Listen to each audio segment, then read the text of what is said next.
And what is your beef? Why do you have such a problem with me?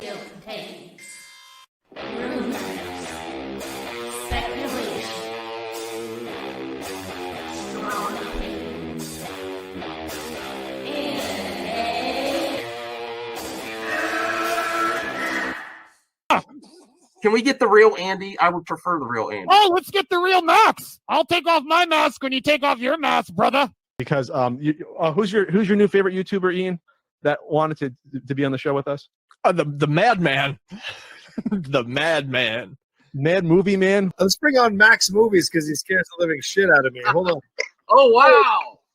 Mad Max says, I think you should apologize. Right? I'm sitting here in a goddamn torn down pool house. I don't even know who the you pool house are. is torn apart. Okay, it's torn apart because I'm remodeling on my $70 webcam. Okay, I'm no better than you.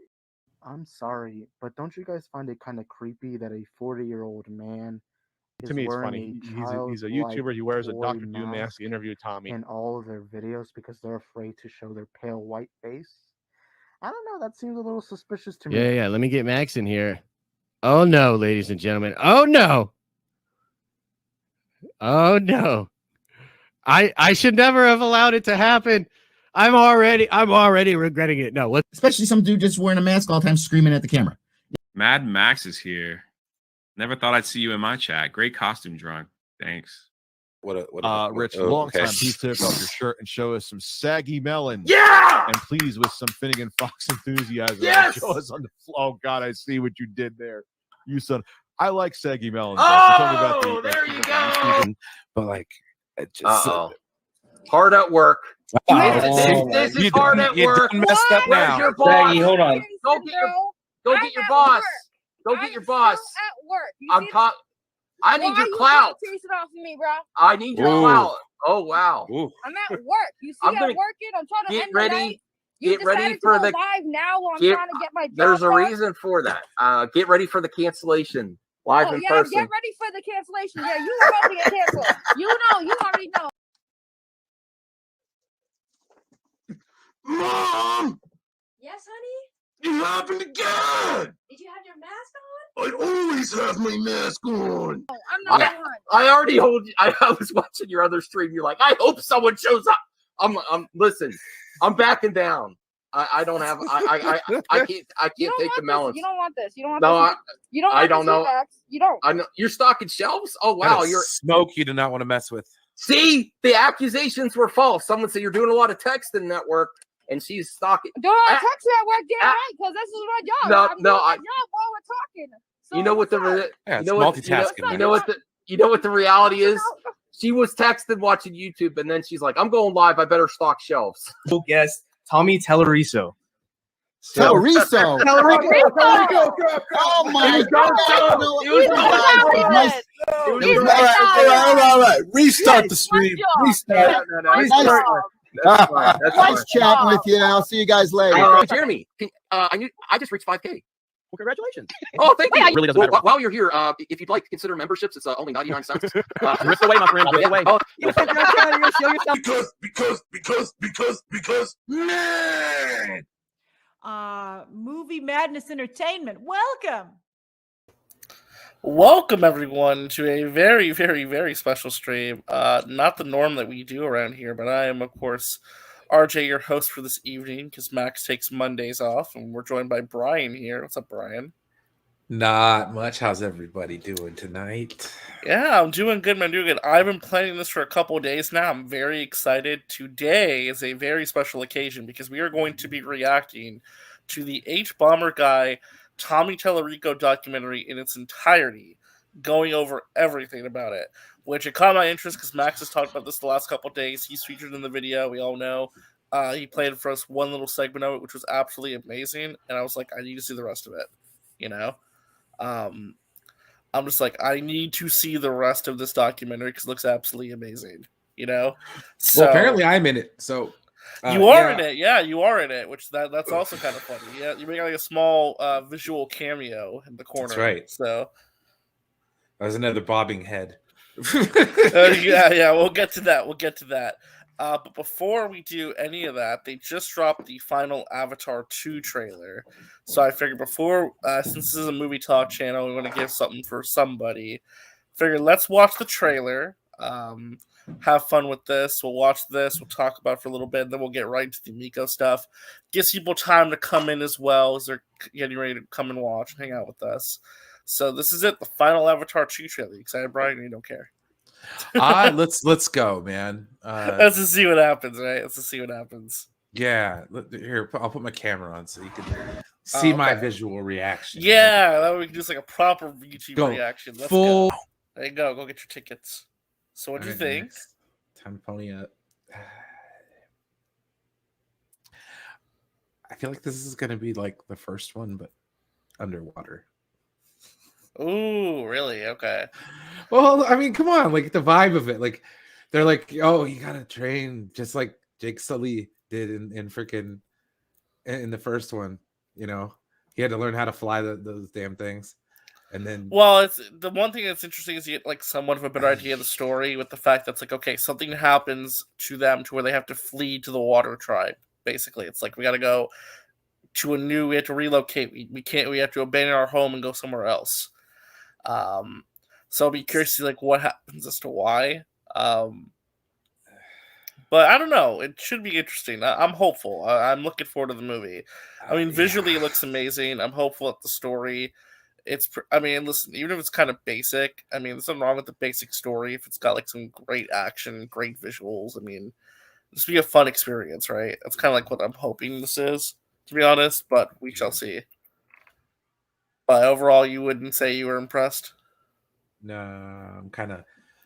It was kind of. Yeah. Okay. I mean, That's honestly, fair. it's like, dude, that's my biggest critique about an Avatar sequel. What, 13 years after the original? Like, dude, so much time has passed. Special effects, like, arguably haven't gotten that good. I mean, I can see the jump in quality, though. To be fair, I can see it. Yeah, so. I don't know. I'm gonna watch it, but it better blow people the hell away, like in terms of special effects. Because if it doesn't, then I just don't. I don't see it having legs, you know. But that's just me. That's my humblest of opinions. And like I said, I don't want to say I'm an Avatar hater. It was cool when it came out. It's been a long time since I've really cared about Avatar, and it's kind of like, you know, I'll watch it.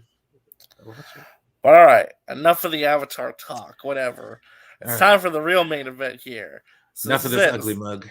Right. It's time for the documentary about Tommy Tallarico from HBomberGuy. So this is a 2-hour-long documentary. I've been planning this for a while, and we're finally here to watch this. I am so excited to watch this because like the little clip I saw was absolutely hilarious. So let's see what this is all about. If you've consumed any media in the last 70 years, there's a good chance you've heard this voice. This sound, man being eaten by alligator, was recorded for Distant Drums in 1951 for a scene where a guy randomly drowns all by himself. This recording then became part of the library of sound effects people at Super Warnio Brothers used. Another scream from that recording then appeared in 1953's The Charge at Feather River, where a certain Private Wilhelm gets shot by an arrow. They also use it like 2 more times in the same movie. Sound designer Ben Burt noticed this reuse and started reusing it himself in student films because he thought it was funny. As a silly little joke, he hid it in the background of a B-movie he was hired to work on. Oops, looks like culture's been changed forever.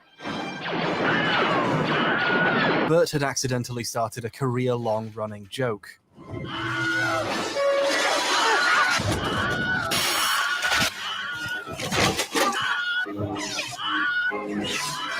In his big cameo in Jedi, he does an impression of the scream when he gets killed by an OSHA-violating guardrail.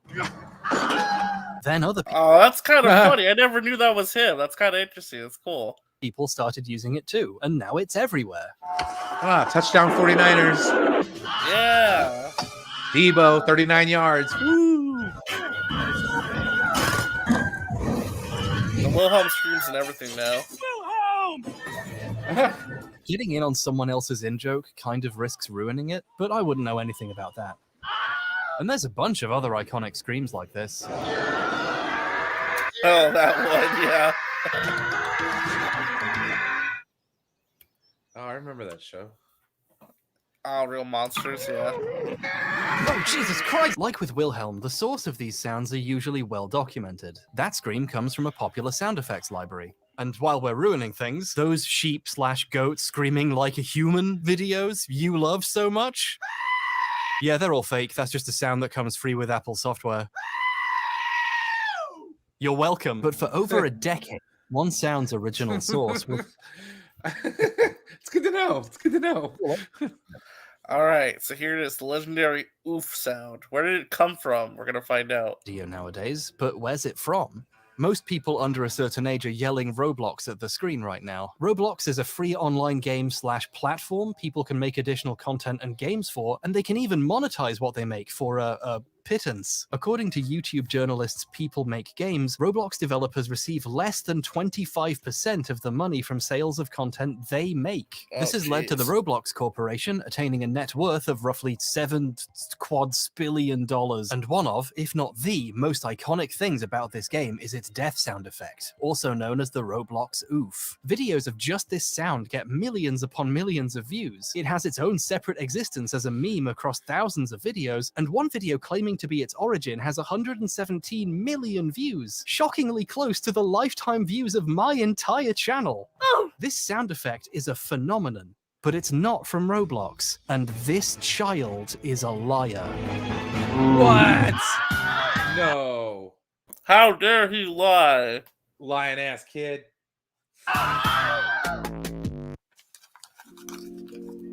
Now, I haven't played Roblox. I play mature games for grown-ups, like Fortnite. When I was the age Roblox would have definitely controlled my life, it was instead being controlled by stop-motion animation, and then later by Garry's Mod, a game which did not monetize its content in increasingly horrifying ways, transforming its community into a digital sweatshop, but I'm sure the new way is fine too. So no, I haven't played Roblox, but I have played Messiah. What the hell is Messiah? Messiah was released. Have you ever heard of this game, Brian? Messiah? No, I've never heard of this. In the year 2000 and developed by Shiny Entertainment. They made Path of Neo, so they're insane and I love them. You play as a cute little cherub named Bob who gets blasted down to Earth to help out. This is the best opening cutscene ever. Bob has no combat abilities whatsoever. Instead, though, he can possess other people. This is really disturbing. You know, in real life, a huge portion of the angels who come to Earth end up in the bodies of police officers. It's true. Google 40% cops. Bob can possess basically any living thing, including rats when the developers feel like making you save scum. The player is constantly switching bodies, using their different abilities, credentials, and weapons. The pacing is breakneck, because doing so doesn't slow you down. I played Messiah in the mid-2000s when I found it in a Christian charity shop. I assume they didn't see the words sex, religion, possession, death on the cover, and then I threw it away. I bought this copy on eBay to use as a prop. I have to get this out for the rest of the video now. Then a decade passes, and in a random YouTube video, I hear a familiar sound. People tell me it's from Roblox, but I swear I've heard it somewhere else. Obviously, I immediately forgot about it and moved on with my life until 2019 when someone else figured it out. User Plasma Node on Reddit was watching the ending cinematic on YouTube for some reason and noticed a very familiar sound. Oh, yeah. He posted his discovery on Reddit along with a clip from the ending. Someone stole and reposted his clip on Twitter. A large Roblox YouTuber made a video about that tweet, and then journalists started picking up on it. Although the articles do credit the wrong person with the discovery because their one source is a video that got it wrong. Why did the sound get so popular anyway? Well, if TV has taught me anything, children being injured is just universally funny. Let's not think about what that says about us. Here's an interesting fact, which I hope justifies me playing the entire game in preparation for this video. Everyone involved seems to think the sound effect is specifically in the ending, but it's actually all over the game. You can fly around and flap your little wings to float, and whenever you slam into a wall, Bob makes a noise, and that's one of the noises. It's also in the opening cutscene, too.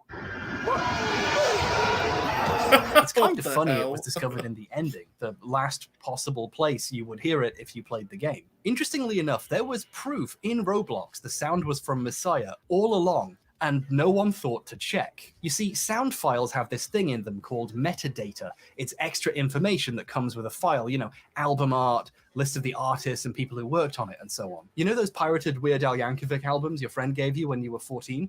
That's why the album art was in there. It was in the metadata. I think that anecdote might be a bit too specific. The oof sound in Roblox's game files, .wav, has metadata in it saying it was made in 1999 while Messiah was being made, with the engineer listed as Joey Kouros. Joey Kouros is an So not Tommy. Okay. Where does Tommy fit into this is where I'm wondering. That's the real question.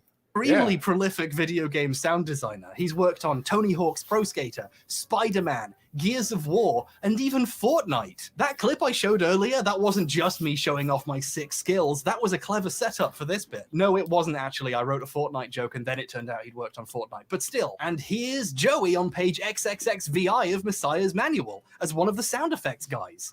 See, look, see? I don't have a camera person this time, so I'll have to cut to a close-up that I shot later.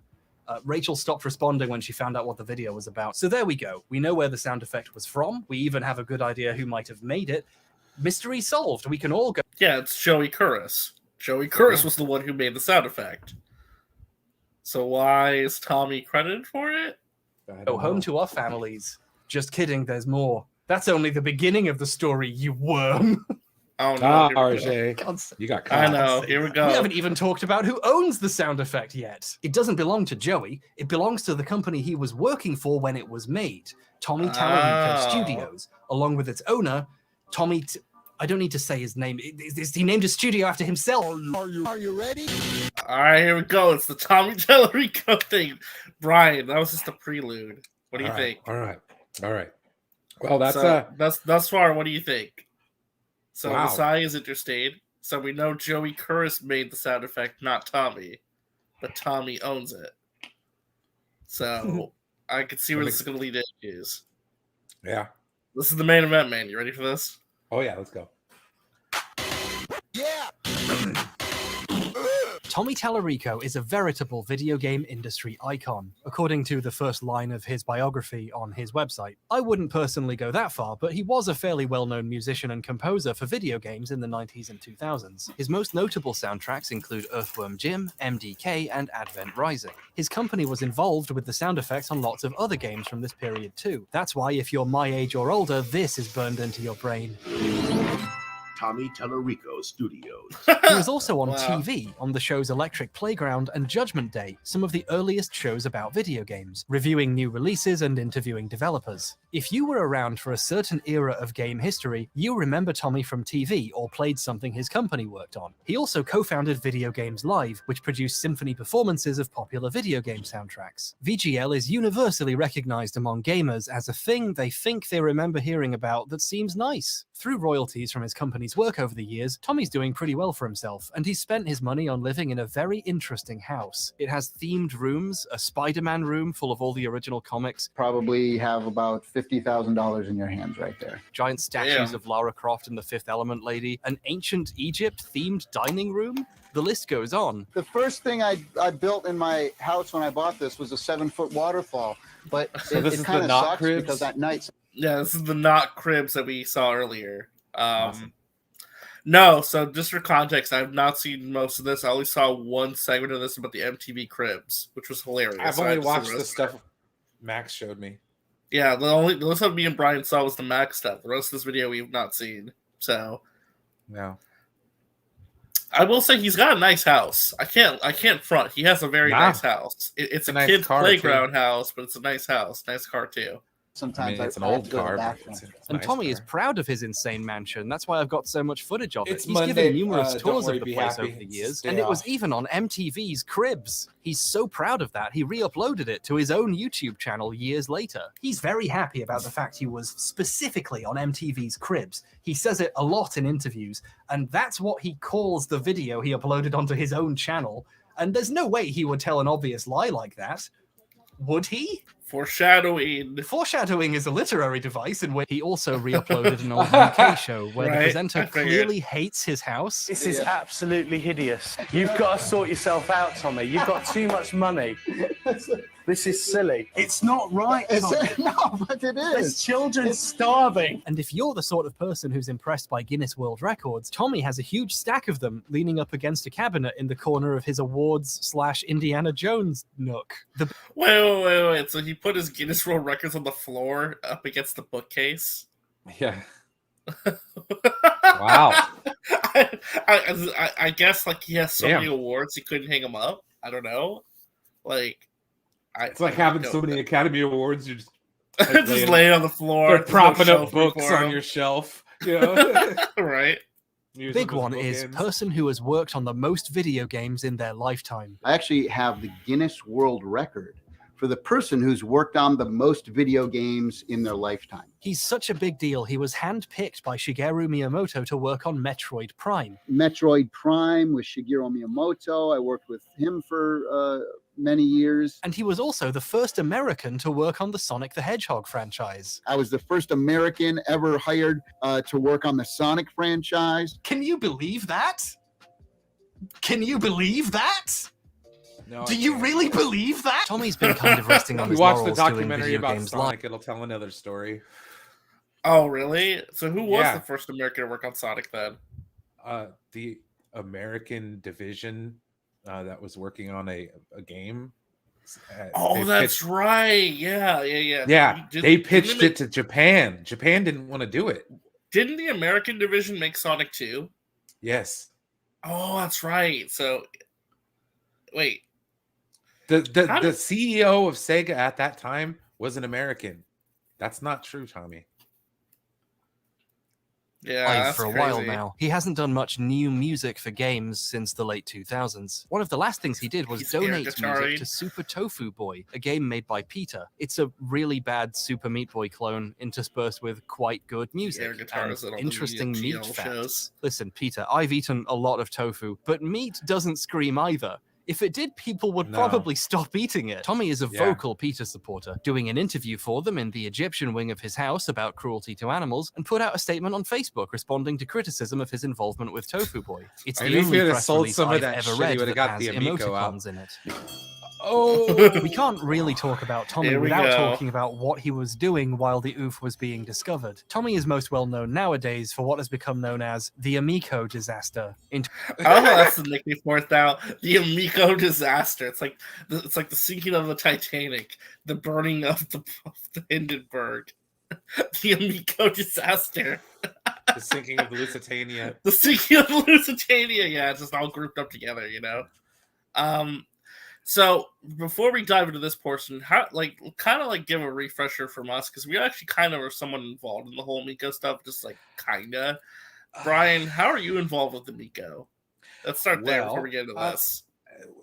It was back when we were still doing Gray Order stuff before I was even doing live streams, and they did an interview with Tommy Tallarico. It was Darth Lunga and Max, and that's when I had found out about it because Max had been talking about it, and it was a console, you know, that hey, what's up, Retro you could Bro? kind of see it in the background. Hey, Retro Bro, what's up?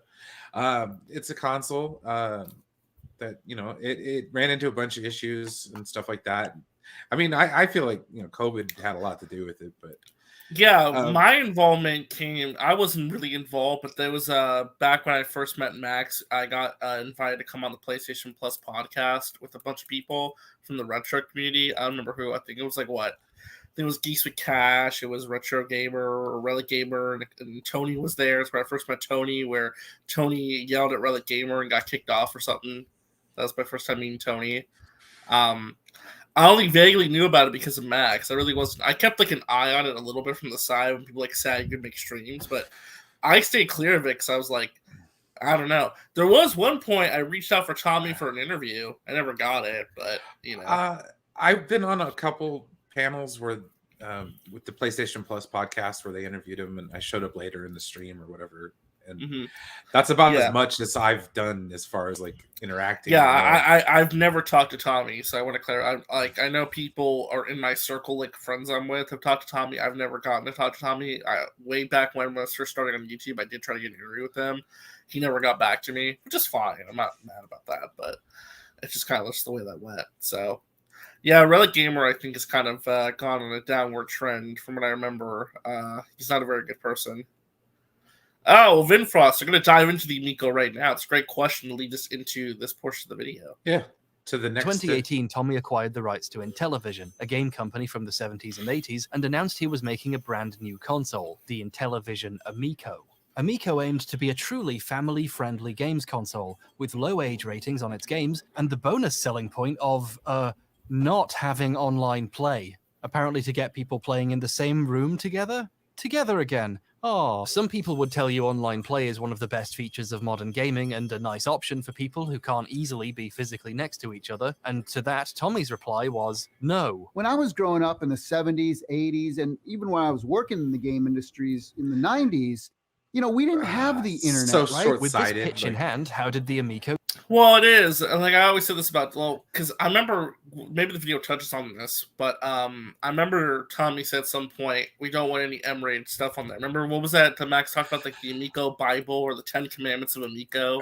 Yeah, it was no mature rated games, no sex, no violence, nothing like... Basically, this console was like really made for like very old white suburban Mormons. It's like the Mormon console. Yes.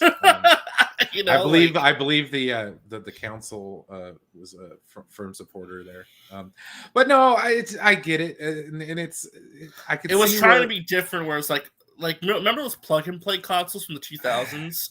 It reminded me of those a little bit. Those are still awesome. That play all or the trying to old like school capture games. the experience of like the Wii in 2006, where it's like, oh, let's play Wii Sports, everybody. You know, true. To answer that question, I don't know. I think it would have had a better chance. Maybe, but like COVID didn't help. I think this thing was doomed from the start, to be honest. No, it kind of probably more likely was. I think it was just a bad idea from the jump. Yeah, you know? Yeah, it really was. I mean, well, once you're saying like you can't watch like YouTube or like there's no browser features. That's where I was kind of like, okay, this is dumb. Mm-hmm. Especially because like people mostly buy digital games; they don't really buy physical media much anymore. So you need like an online store. Absolutely. So you have to have some kind of online functionality. And plus, too, during a pandemic, I mean, let's say this thing would have came out, it would have been very short sighted. Yeah, what are you gonna do? Go be a super spreader playing your Amico? Right. So it's just kind of like, again, I don't know. It didn't. It was delayed, supposedly due to the global pandemic, but then it was delayed many more times, and it still isn't out 2 years after the intended launch. It seems less like unfortunate supply chain issues and more like management underestimated how hard it is to make a new game console from scratch. As CEO, Tommy made the decision to open 2 company offices in Irvine, California and Salt Lake City, Utah. 2 really expensive places to open up. Yeah, those are like way like that's a very nice office, like almost too nice for like their size operation. Yeah, it's like, dude, they could have ran this out of a shoebox, like a warehouse. Yeah, but I think it's the most luxurious office possible. You know, it's like that's like they thought they were like EA or something. You know? Yeah, no, this is offices in the middle of the pandemic. In his video tours, the large, expensive spaces are mostly empty and unused, with the money guy in the back looking like he's working overtime trying to keep this operation afloat without a finished product. This is where the magic is. Tommy wants money. This is in this box is where it all happens. As the money started to run out, they turned to crowdfunding investment website Fig. Tommy produced a video in his Spider-Man room. Wait. What's Fig? I've never even heard of Fig. So not Kickstarter, it's just Fig. And they raised $7 million with 13,000 pre-orders. Jesus. Damn. That's a lot of money. $7 million in crowdfunding is a lot of money. That's crazy. So I don't know Max's story of how he pre-ordered it. He's not here, but like I wonder if he pre-ordered it through this website or not, or if he got it from GameStop or somebody. I think he got one from GameStop. I know that. I think he got another one from Intellivision, the website. Oh, okay. Yeah, because the Intellivision one he never got a refund for. Just the Just the The other GameStop one. Yeah. Well, because didn't GameStop automatically cancel the pre-orders? Oh, they canceled the pre-orders and they refunded everybody's money. So. Yeah, that's what I'm saying. Yeah, they automatically did that. You might try to BCS pretty much stream 4K core. It's got the juice. Jesus Christ. They're paying the CFO to rent his building. There's a bunch of stuff left out. The Amico documentary would be like 6 hours to be done right. There's so much crazy shit. Yeah, I mean this is 2 hours, but I bet you it only just scratches the surface of all the crazy nonsense. Turned to crowdfunding investment website Fig. Tommy produced a video in I his figured it would've Spider-Man been about room time with somebody other company would've did a leadership in his documentary by Egypt now. room and Tomb Raider-themed movie theater room, claiming the console just needs a Damn, bit that's more money cool. to get going and releases. I know, right? Like a Tomb Raider movie. Why are you talking movie shit, theater room? bro? You jealous? Right? Just around the corner. The rocket ship has been built. We are on the launch pad, and we just need the fuel to take off. So strap yourself in because it's going to be one hell of a ride. They raised $7 million more and the Amico still didn't come out. So Right. Oh my god, they did more crowdfunding? Wait. Again, I'm someone from the outside looking in. Okay. So guys in the chat, I'm sure you'll educate me. So Tommy raised $7 million on Fig. It still didn't come out. And then they went to another website to raise even more money. Wow. Like close to like $12 million. What? Wow. So does that mean that they crowdfunded 18 million in total? That's crazy. God damn. That's a lot of crowdfunding money. Like that's definitely a figment of Tommy's imagination. But seriously, that's crazy. That's crazy. Oh, okay. Republic absorbed Fig or something of that nature. So that means that they raised an additional 4 million then. Okay. That's more reasonable. Because that was going to be like, they raised 11 to 17 million at least. Okay. That makes more sense. But they tried again, turning to second crowdfunding investment website, Republic. They even used the same pitch video. Come on, guys, the rocket ship just needs a couple more $1 million. Strap yourself in. They raised over $11.5 million more so they could continue to not release a console. They tried a third time on a weird, shady investor website that pretends to be a live stream but is clearly pre-recorded. The rocket ship is built, folks. We are on the launch pad. We just need a little more fuel. And then they turned to yet another crowdfunding website for more and cancelled it partway through when it became clear there's no one left to invest. So hold on. So they did crowdfunding like 6 or 7 different times. Jesus. That's like, where's Tony? I know, right? Tony, get your ass in internal here, bro. documents leaked revealing the console's internal hardware was cheap, old, and rubbish. Tommy threatened people who reported on it with legal action. I and when remember another this. journalist asked what the I remember this. Yeah, Tommy flipped out at Ars Technica for reporting on the specs of the Amico, saying he was going to threaten them with legal action. And like the entire gaming industry turned on him and said, "What the hell are you doing?" You know? Yeah. reporters had done wrong reporting publicly available information, he deleted all the Yeah, tweets. Aaron, we watched The it Amico's already. difficult non-launch, gleeful tossing of investor money into 2 large holes, There's not too many people here in the office yet. and its CEO's increasingly aggressive behavior towards people trying to report what was happening netted the company and Tommy some criticisms. Tommy did the responsible thing and started messaging people to call them names. You are such a misguided, nasty, phony person. Please seek help. Do you have issues? Have a great weekend, Tommy. Who is this? Who got this message from Tommy? That's what I want to know. Who got this message from Tommy? Well, that's what I'm saying. And what did they say? Where's the context to the? I know. I need some context here to this conversation. Yeah, why is he calling somebody a misguided, nasty, phony person? Yeah, like what? Who is this? Yeah. He defended the Amico on internet forums, calling detractors morons, idiots, mentally unstable, narcissists, and cowards, comparing criticism of his business decisions to racism. What? The goal is to see- give what? Why is it that all these people who get criticized online jump to you? Oh, you're being racist. I don't understand that. I don't get that because it's happened like a number of times in situations I've been in. Where it's like, oh, you're criticizing me. You're a racist. Like what? Yeah, no. I failed to see the correlation there. Yeah. All right. Eventually settling on calling his detractors gaming racists. Gaming the funniest term racists. I've ever heard. But these elitists, they're racists. They're literally gaming racists. He did this while following a bunch of actual racists, white supremacists, and far-right personalities on Twitter. okay, This see, that's- caused people to check for his other Oh my hot God. takes and discover his opinion on people who kneel for the national anthem. Oh, finding out dude sitting up like those disgraceful pro football douchebags. Oh my God, Tommy, no, Tommy, no. Them. Apparently, racism is bad, but protesting it is for douchebags. As somebody just said, I sound like a social justice warrior.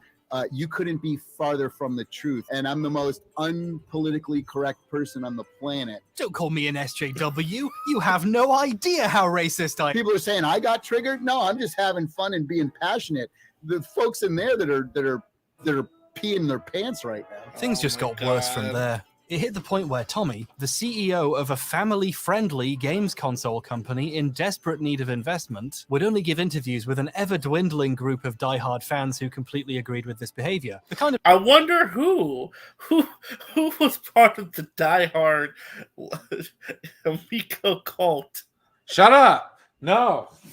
Who was part of the diehard Amico cult that Tommy would be desperate enough to talk to? Let's see. of normal views with an ever-dwindling group of die-hard fans who completely agreed with this behavior. The kind of normal person who wear a serial killer mask while they interview you. Yeah, Max got in the video. I already knew about this, but this is still funny. So hold on, what do you call him? I want to repeat that again. Everyone, in a serial killer mask. Agreed with this That's behavior. The kind of normal inaccurate. person who wear a serial killer mask while they interview you. My wife told me to cancel my Amico, and I still did not. This is one.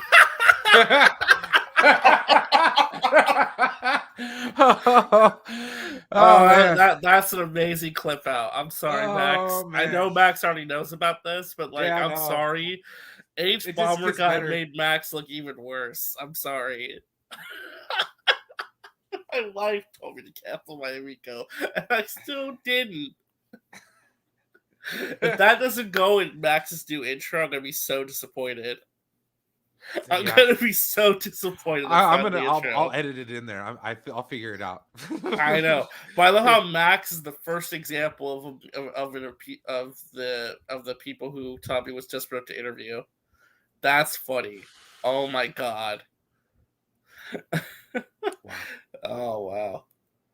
One of the last people Tommy was willing to speak to. And then if you want to hear me pwn some noobs and punch back at some haters, follow me on Twitter. Yeah, Tommy Tallarico. Give it to him, Tommy. And I don't mind punching back to some of these losers. So. He is. He's just a bobblehead going up and down, up and down, up and down, up and down. Like, yes, Tommy, yes. Currently, this video is at 1.6 million views. It came out 4 days ago.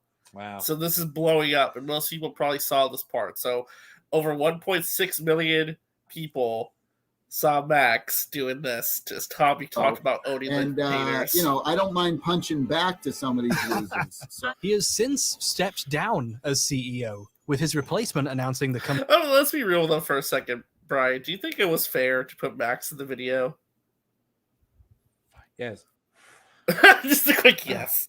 Yes. Well, yeah, because he interviewed Tommy. I mean, this is all part of it. So I mean, Max was one of those Amico guys.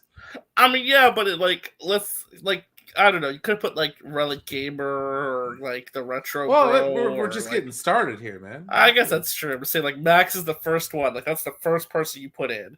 You know, that's funny. Well, because it's unique. Because he's wearing a mask. Yeah, I guess it's true. He sticks out like a sore thumb. Maybe it's genius. Maybe. Company is entering a quiet period, which is a hell of a subtweet if I've ever seen one. The Amico still isn't out, and a lot of people want their money back. In the middle of all this, right before the first big delay, before things got super bad, back when Tommy had a reputation to burn, the Oof discovery was made. Due to his contract with Shiny Entertainment, Tommy Tallarico Studios owns all the sound effects he and his employees... Now, hold on, I resent that, Saggy. I didn't actively talk about the Amico, but like because I'm associated with you guys, I kept hearing about it, so I kept somewhat of a vested interest a little bit. I didn't like care about where I talked about it like all the time. I kept my ear to the ground. I watched a lot of content about it from you guys. You guys talked about it, so I had to keep up with the news. You know, Come on, Saggy, come on the show. Yeah, Saggy, you can come on if you want. We need somebody here who knows something about Tommy. Yes, somebody who can like refute the Tomminess. Only if you want to, though. I don't know. It might be No, a little no too pressure. spicy. Yeah, no No pressure, pressure. but hey, why not? Why not? Tony already has the link because he's in the group chat. I don't know if he's going to pop on or not, though, but the link's there if you want it. If you want it. No pressure, though. Made for the game. Shine use them in Messiah, but they belong to Tommy, and he can use them again or sell them if he wishes. And when Tommy found out a sound effect he owned was being used in Roblox, oh boy, did the butter begin to churn. Tommy stepped up to the plate and did a stream on YouTube called Talking About the Roblox Oof Sound and Controversy. It's hard going back to this stream because he spends a good chunk of it pitching a soon-to-be-released game console that still doesn't exist. We're actually coming out with a brand new video game machine. It's called the Intellivision Amico. We actually don't allow online play. It's weirdly anxiety-inducing watching a man in January 2020, right before a global pandemic, pitching a console whose central feature is trapping people in a room together. Everybody can kind of come together and play in the same room together. What if you don't have any friends? Then that would just make me lose depressed out. if you had these two-player games. I mean, what No- are you no- gonna do, sit no there friends, with you one in lose the left out. hand, one in the right hand. You're just like fucking yourself. What are they? Wiimotes here? Yeah, you know, it's just there's nothing. It sucks to be you. Don't have friends. Don't get an Amico. But when he wasn't pitching his scam-adjacent business venture, Tommy was demanding Roblox give him $100 million. Oh, Tommy wants money. Okay, for legal reasons, I'd like to specify that was a joke. He didn't ask for that much. Probably. He didn't say how much he wanted.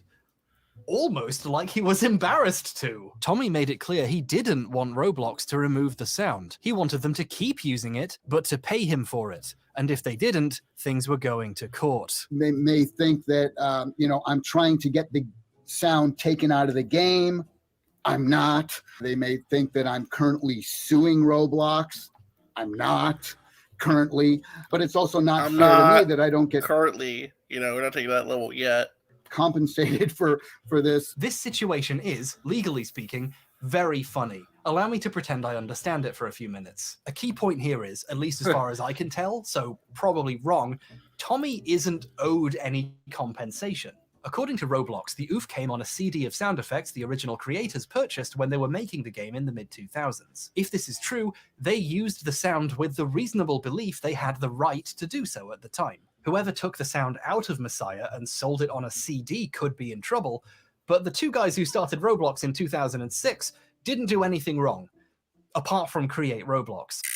Okay, I've spoken to a couple of lawyers after filming this bit, should have done beforehand really, and they clarified something I think I should add here about them not doing anything wrong. They did still technically do copyright infringement. If you use a sound effect you bought from someone and it turns out they stole it and lied to you, you're still guilty of copyright infringement. However, if this actually went to court, there is something called the innocent infringer defense. If an infringer can demonstrate they had no reason to believe they had committed copyright infringement, and it looks like Roblox might be able to do that, the court can reduce the statutory damages to as low as $200 per infringement. There are other types of damages, like actual damages, the losses suffered by the owner as a result of the infringement, but that's something that could only be answered in a courtroom. As you're about to see, however, Roblox directly told Tommy they don't think they owe him anything. So it sounds like they think they have a good defense if things go to court. In these tweets a few days before the stream, Tommy seems a bit annoyed that no one owes him money, although in his version, Roblox feel like they don't owe him anything, which is a strange way of describing a large corporation. I think what Tommy means is Roblox's lawyers know what the law is, but he still would like to have some money. All Roblox are... Well, of course, if Roblox is super popular, why would you not want some of that cheddar? They make Right. hundreds of millions of dollars, you know. Of course, you guys want that money. required to do in this situation is remove the sound. And Tommy could send a cease and desist and trigger that happening whenever he wanted. I could have sent a letter, very easy. Cease and desist, stop using the sound. It's mine. Don't have permission to use it. Take it out of your game. But Tommy isn't doing that because he doesn't want it taken out. Tommy wants money. If he can get them to keep it in and pay him a license fee to use it or just buy the sound off him outright, he could make a lot of money. Yeah, I'd rather them just pay me and them own the sound forever so that it stays in the game. Tommy cannot stress enough how much he doesn't want Roblox to remove the sound, because that's how he makes money from this. I never asked Roblox to remove the sound. I don't want it to be removed. I haven't told them to take the sound out of the game. I want to keep the sound in the game. And Roblox probably want to keep the immensely popular sound in their game. However, they are a business. Their ultimate goal is to keep as much of their money as possible. A majority of Roblox's income comes from underpaying the people who actually make the game's content. How much do you think they're willing to pay for 0.3 seconds of a child saying ow, especially when they could replace it for free?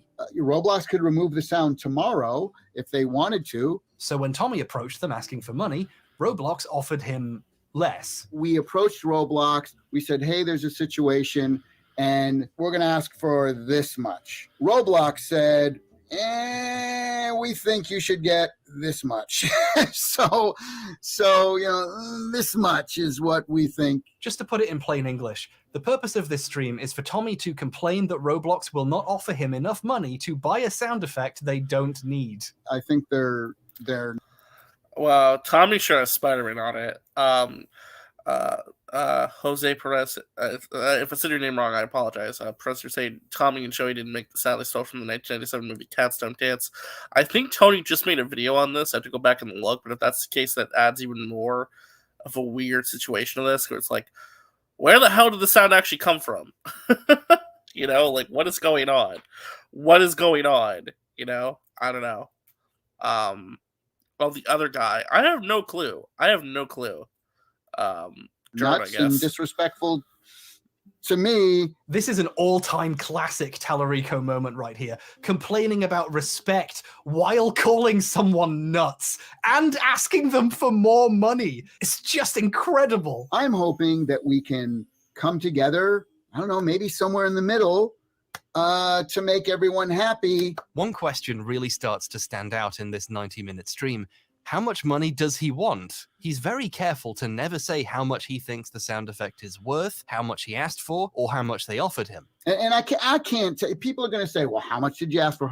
Look, you have to understand that it is not professional of me to go around stating how much money I'm asking and how much they are offering. Just to be clear, unless there's some kind of non-disclosure agreement, which he probably would have said if there was, there isn't anything actually stopping Tommy from saying how much he wants for the sound effect. The Amico saga has proven irrefutably that Tommy does not care in the slightest about appearing professional. That excuse doesn't work. He's choosing not to say it, and getting increasingly defensive as viewers keep asking, and he runs out of explanations. To be honest, none of your damn business. No.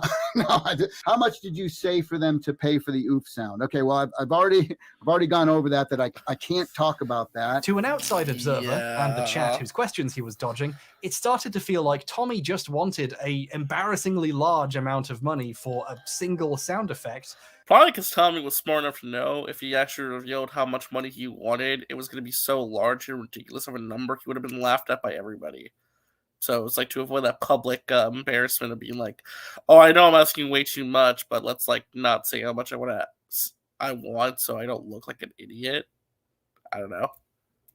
And knew that it would make him look really greedy if he said it. People are never going to know, what it is, and there doesn't need to be that knowledge. He's in the fascinatingly awkward position of not being able to say how much he wants, even though that's what the stream is about. It would be unprofessional to talk about that. But I think I did describe that it's a lot more than what, they were offering, which was barely anything at all. I think it's worth asking how much barely anything is to a millionaire with a dedicated Spider-Man room and an indoor waterfall in his mansion. That is true. Everyone should have a 7-foot waterfall, I think, installed in your room. But the thing that's kind of bad about it, there's a is that at prototype night, out there, Vin I always Frost. have It's to a go to the prototype. bathroom. I don't know Wait if a minute, actually didn't any he of the already costs make that exist. joke? Later in the stream, he started taking questions, and someone asked him to give the ratio how different the counteroffer was. Tommy, percentage-wise, how far is Roblox offer compared to what you ask for? At least 100 times less.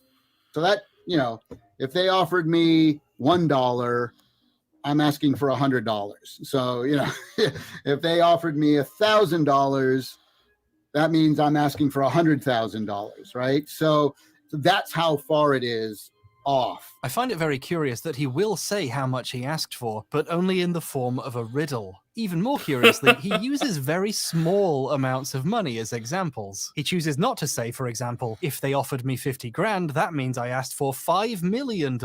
Or if they offered me 100 grand, okay, I can see why he didn't. And I hope they come to their senses. And I know they're probably watching. I don't know, maybe they're not. It's Saturday morning. So that was the situation in January 2020. Roblox were offering to buy the sound. Tommy wanted 100 times more money than they were offering, and if things didn't go his way, he was threatening to take things to court. You know, I have attorneys that. Oh, yes, Tommy has powerful attorneys. I easily have about 20 different lawyers. It's just a difference of opinion on whether or not I help. Okay, this has bothered me so much. Tommy does a lot of like hand acting. You notice that? He Yes. loves waving his arms and hands around as he talks. It's very distracting. Yeah, it's really it's weird. unnerving.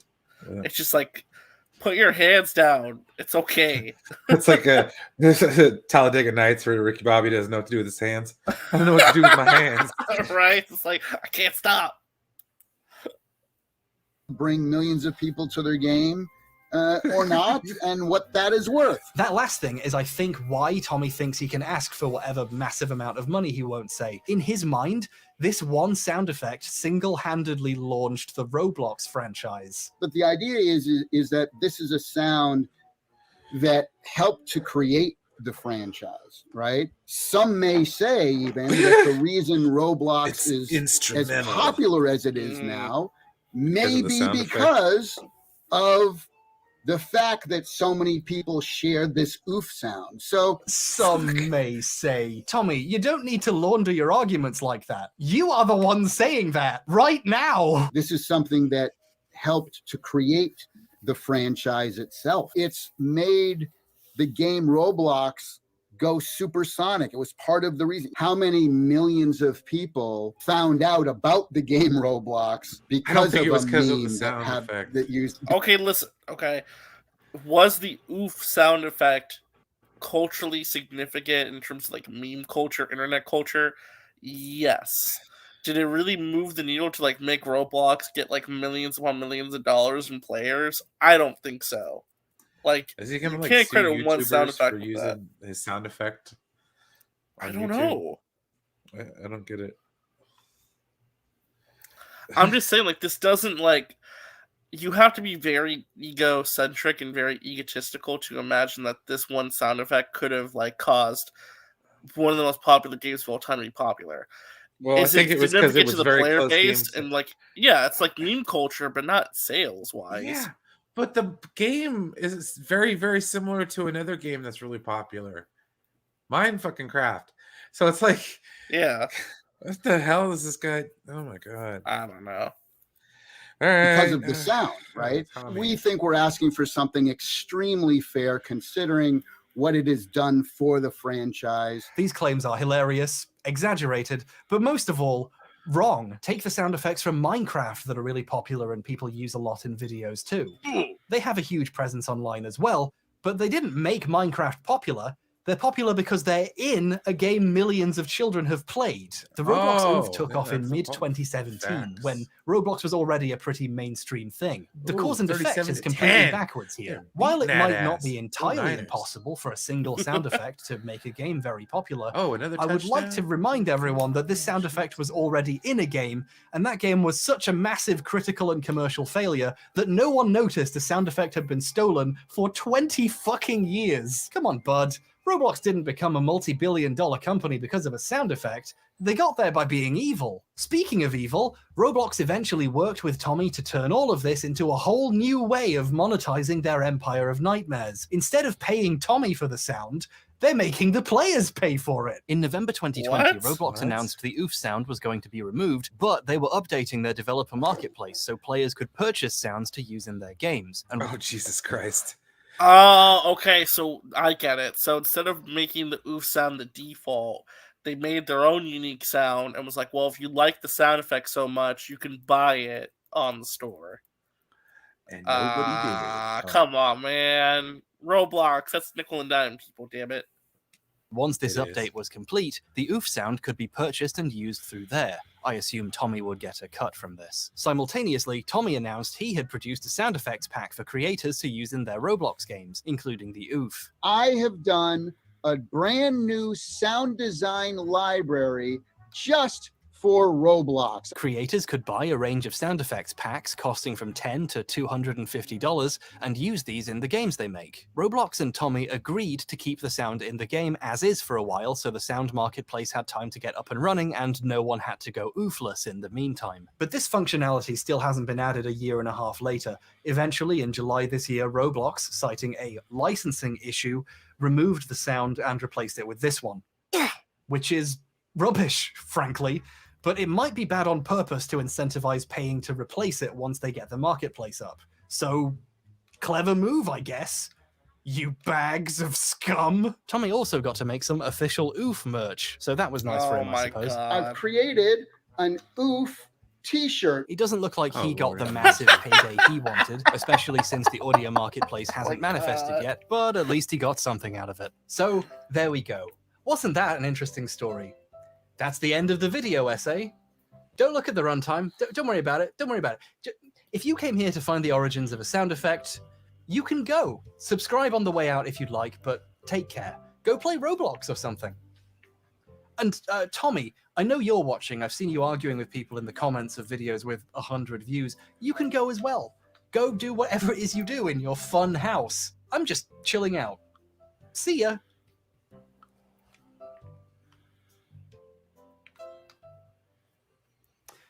Okay, I think they're gone. Oh, but story just didn't hear, huh? This video was being filmed at an undisclosed location to avoid being traced. Also, Mum went on holiday and she locked the garage so I can't get to my set. And no, I have no idea why the back wall of this room is also green. The last guy who lived here had terrible taste. Anyway, I think he's gone. Okay, we need to talk about Tommy. This is where the video was supposed to finish. So I was writing up the script and doing a bit more research, and then I rewatched Tommy's E3 2021 pitch for the Amico, and I realized something. He takes credit for creating the oof in a very particular way. I'm even the guy who did the oof sound for Roblox. He made the sound for Roblox? I thought I misheard him, or maybe he misspoke, but no, that's how he says it. The thing that you might know me the most from is the guy who created the beloved oof sound for Roblox. That's right. The sound wasn't made for Roblox, it was made for another game and reused by mistake. That's what this whole thing was about, Tommy. He said that one in the commercial for his sound design kits he's selling to put it back in the game. Why is he saying it like that? Well, obviously the idea he made it for Roblox, this massive important corporation, is slightly more prestigious than the truth, isn't it? So he's slightly altering the story to give himself a bit more credit. So hold on. So Tommy went from being upset that he lost out all this potential money to now he's taking credit for... Brian, what's going on? I don't know, man. This is so he's using like very like weasel words to like basically claim that he made this sound effect specifically for Roblox. Which no, you didn't. No, you didn't. What the fuck?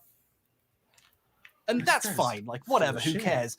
But then I thought, you know, for a sound with another guy's name on it, he seems pretty happy to say he personally made it for Roblox. From an outsider's perspective, yeah, Scribblers. If you just would have said, I made the sound effect that's featured in Roblox, or I made the sound effect from Roblox, that's fine. But saying that it's for Roblox, yeah, that gets him into trouble.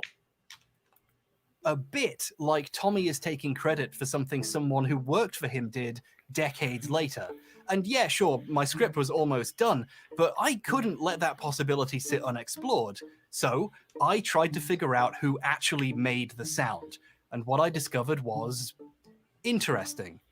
And then a bunch more other shit happened, and now the video is this long. I'm so sorry.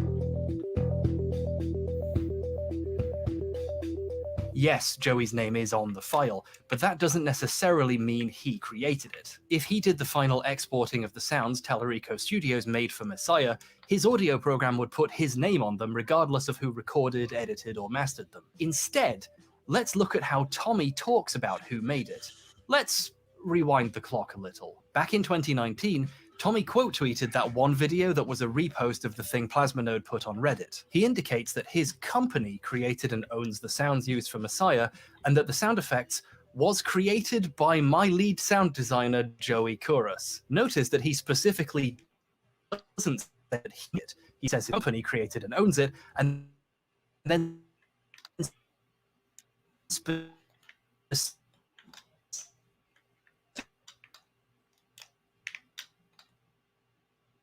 Joe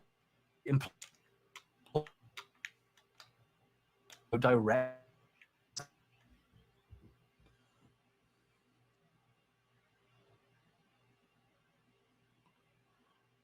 What happened?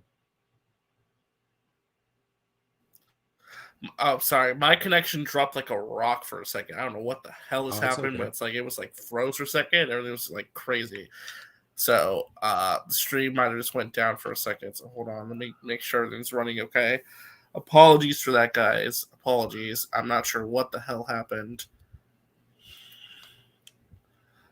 Okay, yeah. Things are okay now. Sorry about that. I don't know what the hell happened. That was weird. But he didn't really know that much about Roblox until he found out one of his sounds was in it. So on a timeline, it looks like he wrote that tweet and then started looking at the sound's presence online. In his next tweet, he says he's surprised to discover the sound has tens of millions of views online, and then all of a sudden it's a sound we created. And he adds this in parenthesis like he's trying to sneak it into the story at the last minute, and I myself recorded. This is a bit of a change, isn't it? It's also just a weird way of talking about something you created.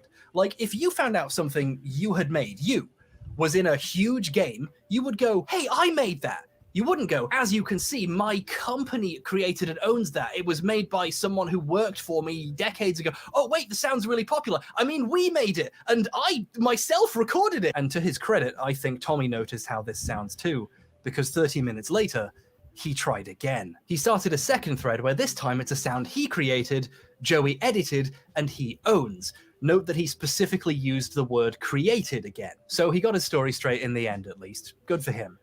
But that does mean this first tweet is a bit embarrassing, isn't it? Now, you tell me, what one thing would make Tommy look more like he was trying to rewrite the history after the fact here? Deleting the tweet, right? From my perspective, that would be a very stupid thing to do. But I must be missing something because he did delete it. It's gone. I am not accusing famous industry veteran Tommy Tallarico of lying about who made a sound here. I don't know for sure who did what on this sound. But Tommy should. And if he's telling the truth, why did the truth change when he was surprised by how popular the sound was? In a very short span of time, Tommy's version of history went from Joey created it, to we created it, to I created it, and then later an attempt to delete the fact he said Joey created it. I know how it sounds. It would be weird to assume someone just wants to brag about making this one sound effect this badly. But he does brag about it. He put it in his Twitter handle. It's part of his pitch for the Amico. It seems very important to Tommy that he doesn't just own the sound, that he personally created it. To most people younger than me, that sound effect could be the most well-known thing on his resume, which is a bit depressing, really. And when he tries to describe the process of creating the sound, things get even weirder. In the Oof livestream, Tommy's happy to... Wait. So he's going to try to explain how he made the sound effect. Oh, Jesus Christ. This is going to be a disaster. I want to see how he explains how he made the oof sound. Say he made the sound, but then he tries to go into detail about how it was made. I thought what first I would do is talk about how the oof sound was created. When he talks about the work that went into making the sound, he doesn't say he did anything. He says we. Then what we did is we went through, all the different lines. We did a whole bunch of other stuff to it as well. So after we pitch shifted it down, and then sometimes he accidentally says I and then corrects himself. I wanted to let folks know how I created the sound, how we created the sound, myself and my sound designer, Joey Curris. It just keeps going like this. We start to tweak the sound, each individual sound. So again, he's saying we, not I. So again, this is like a habitual issue with Tommy. He always changes stuff after a certain period of time to where he uses weasel words or he shifts. I'm noticing his pattern already, and just with the context of this video, but just overall, it seems like he very much will flex, kind of twist things around to suit whatever mood he's in or whatever agenda or narrative he wants to push. You know, it's just kind of interesting that ironically Tommy's whole life is now an oof. Ouch. Oof, we might have spent, a half hour trying to figure out exactly which way we should have pitched it down and what thing we would have taken and this and that. This is a strange way to describe something you did. Far from being a sound he created and Joey merely I'm sure whenever he did. He has to describe any specifics, all of a sudden it was done by committee. Tommy isn't lying about who did what here. Quite the opposite, really. He's specifically avoiding lying by being as vague as possible about something it would be easy to talk about if he actually made the sound himself. So I took this little girl's, we took the clip, right? And then what we did is we edited it and we kept the length of the sound. He struggles to come up with anything he actually did. Like his knowledge helped. And we'll say, I want to say this right.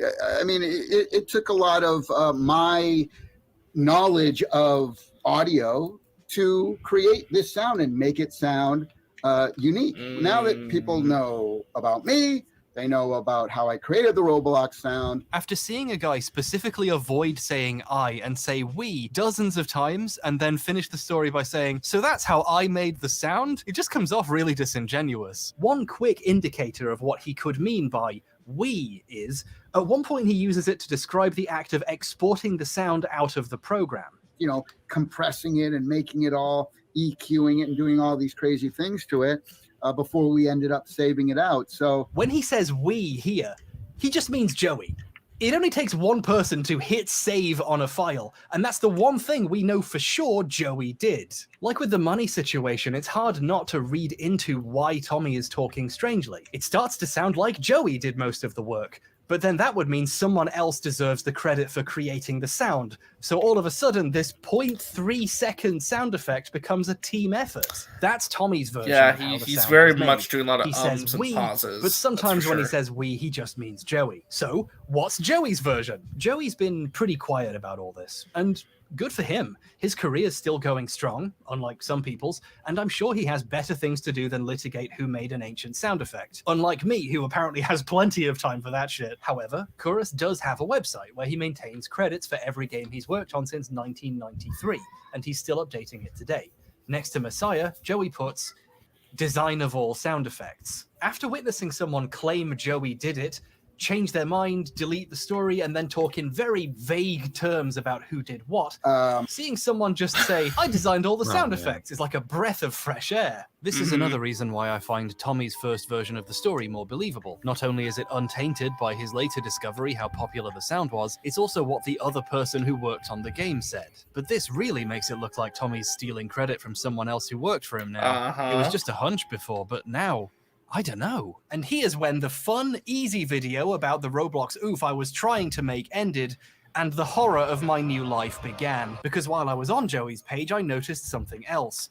design of all sound effects for Tony Hawk's Pro Skater. This was very confusing to read because Tommy spent the last several decades saying he worked on Pro Skater. Tony Hawk Pro Skater, Tony Hawk Pro Skater, Tony Hawk Pro Skater. I was on the original Tony Hawk Pro Skater team. I was on the original Tony Hawk Pro Skater team. I'm not saying Tommy didn't work on it, it's just some places seem to disagree with him. Places like the credits of Tony Hawk's Pro Skater. According to them, someone else did the in-game sound effects. I'll give you 3 guesses. It was Joey. It was Joey. Although the company he was at is credited as well. It's like that. Hold on. Okay. So let me get this straight. So this Joey guy, who was an employee at Tommy Tallarico Studios, is most likely the one who did all this audio design work. But Tommy took the credit because he is the employer of Joey? Is that what I'm reading correctly here? I think so, yeah. Oh my god. Hey, he worked for me. It was always Joey. It was always Joey, and Tommy took the credit. Oh my god. That's crazy. They're saying sound effects done by this guy from this company. But Tommy's acting like he personally did it again. I'm starting to feel a bit bad for Joey. Just to kind of add to the mystery, he talks about how small the development team was at the time, to kind of add to the exclusivity of it, I guess. You know, being a part of the original Tony Hawk Pro Skater team, you know, there's only about maybe 10 or 12 of us. This means very few people exist who could possibly contradict him. How convenient. It does make it even weirder, though, for such a small team to leave his name out of the credits. I guess Tommy could say his name is in there, but only because his company is named Tommy Tallarico Studios. So, who is responsible for the sounds in Pro Skater? The guy credited for it, or his boss who says he did it now? In an older interview / house tour, Tommy got a bit more specific. He said he'd buy skateboards. Oh, sorry, I mean we'd buy skateboards. We buy skateboards. And then Tommy would help this mysterious other person record the sounds. He says one of the pain sound effects, ironically also a kind of oof, is his actual voice. The actual sound in Tony Hawk that you hear when the guy falls off the skateboard and cracks his head open. That's me falling off, cracking my head. So, Tommy might have helped with some of the sounds, or at least at some point Joey recorded him falling off a skateboard. Strangely though, while he says he was on the Pro Skater team nowadays, at the time things were very different. You see, as I mentioned earlier, Tommy was on a TV show about games while Pro Skater was being made. The thing about journalism is, it's usually frowned upon to cover or review a product you helped create without disclosing you worked on it. And, to his credit, Tommy's very good at this. When he and co-host Victor cover games he was involved with, they make sure to say it. Take Advent Rising, a game he composed a ton of music for. Advent Rising. I'm not gonna comment on any of the music in the game because I am completely biased. This is, and I mean this unironically, ethical gaming journalism. I agree. Also, That's a you good might thing. have noticed, That's a good but thing. Tommy kind of likes to brag about games he's worked on. One time they reviewed an Aladdin game, and they brought up that Tommy worked on a different Aladdin game's music 8 years before. It was a great throwback to the 16-bit platformer days, and I know you worked on the original Aladdin game, so you must have. I didn't know there was a deja vu. Yeah, I did not know there was a 3D Aladdin game. I have to check that out. I just knew about Tommy the other not one, only the understands OG. disclosure, Oh, he the OG loves is great doing too. it. If Tommy worked on a game, or a game similar to the one being reviewed, you hear about it on this show. So, what does it Tony mean when Hawk. Tommy doesn't say he worked on a game? While Tony Hawk's Pro Skater was being made, it was featured on the show. Tommy interviewed one of the developers. Later, when it came out, Tommy and Victor reviewed it, and both gave it a 9.5 out of 10. If Tommy worked on this game's sound effects, he would have said so, wouldn't he? Well, he doesn't. At no point True. whatsoever in the coverage does Tommy disclose he worked on the game. Tommy behaves like a TV guy interviewing a game developer, which would be a bit weird if he was also on that development team, right? I can only think of a few reasons why Tommy wouldn't mention he worked on the game when he goes out of his way to do so normally. One is he randomly decided not to take credit for something, which seems out of character and pretty dishonest considering how hard he promoted the game, and he seems to know better than that. The alternative is, while he had helped Joey out a little, Tommy, at the time, didn't consider whatever input he gave big enough to justify telling people he was involved. which is fascinating to me. There is potentially a past version of Tommy who, if he honestly thought about it, would choose not to say he worked on Pro Skater, which is cool of him. However, then Pro Skater went on to be a really famous franchise, and it became very cool to say you worked on it. I was on the original Tony Hawk Pro Skater team. And over the years, Tommy's story has grown a bit from helping with some of the sounds to doing all of them. I was on the original Tony Hawk Pro Skater team, so I did all those sounds, audio director on that.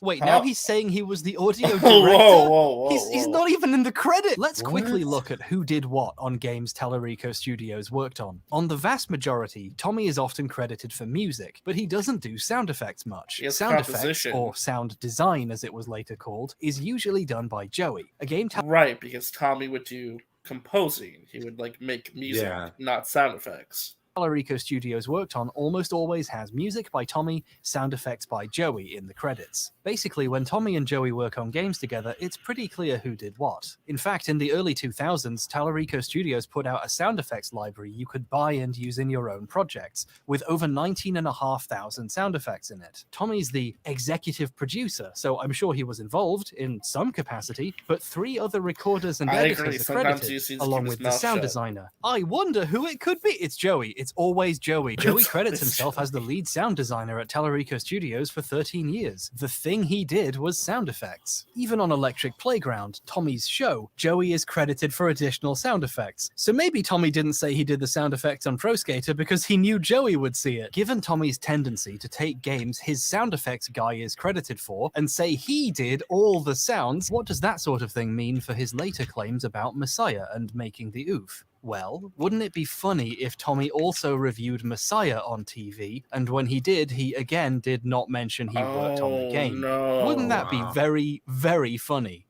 Oh, God, no. Yeah, it is funny. That is what happened. Even funnier, on that same episode, they also reviewed the Dreamcast version of Pro Skater, giving Tommy yet another opportunity to say he worked on it.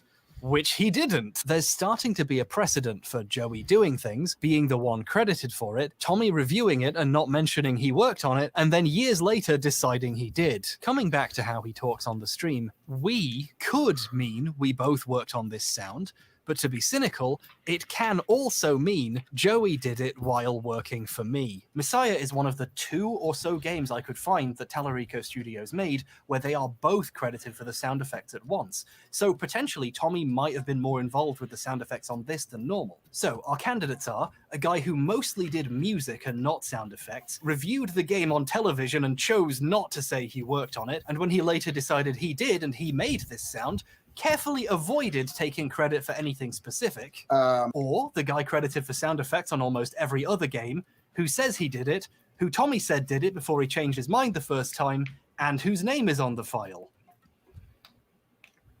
In conclusion, who knows? Could have been either of them. Maybe it was both.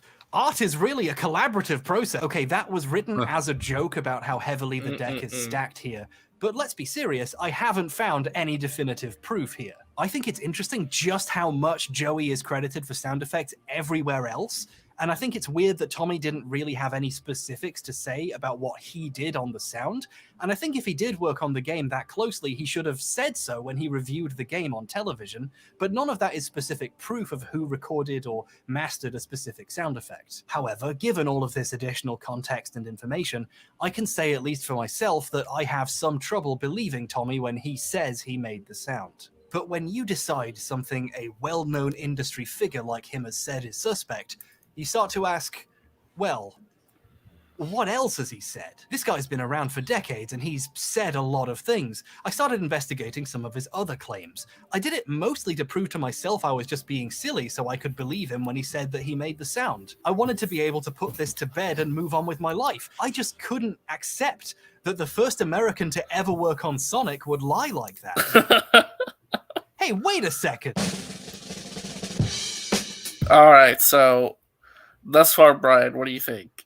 Because, like, already this is crazy. So it seems like Tommy's stealing the credit for sound effects from a guy that was his employee and work partner.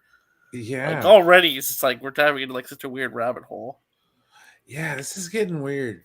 Like, it's just like I feel bad for the people who work for the guy, man. Like, goddamn. Well, it's just like, but the thing is, like, why? Why take credit for this stuff years later? Like, we know he's doing it, but why? Yeah, that's true. The why is still like the biggest thing. I don't think like the studio will ever address that. It's So just can we sell know the he's Amico? doing this, but like why? Like what is going through the mind of Tommy Tallarico? Why do this? You know, that's my biggest thing. Like just why? You know? Yeah, no, I don't know why. This is really weird. It is.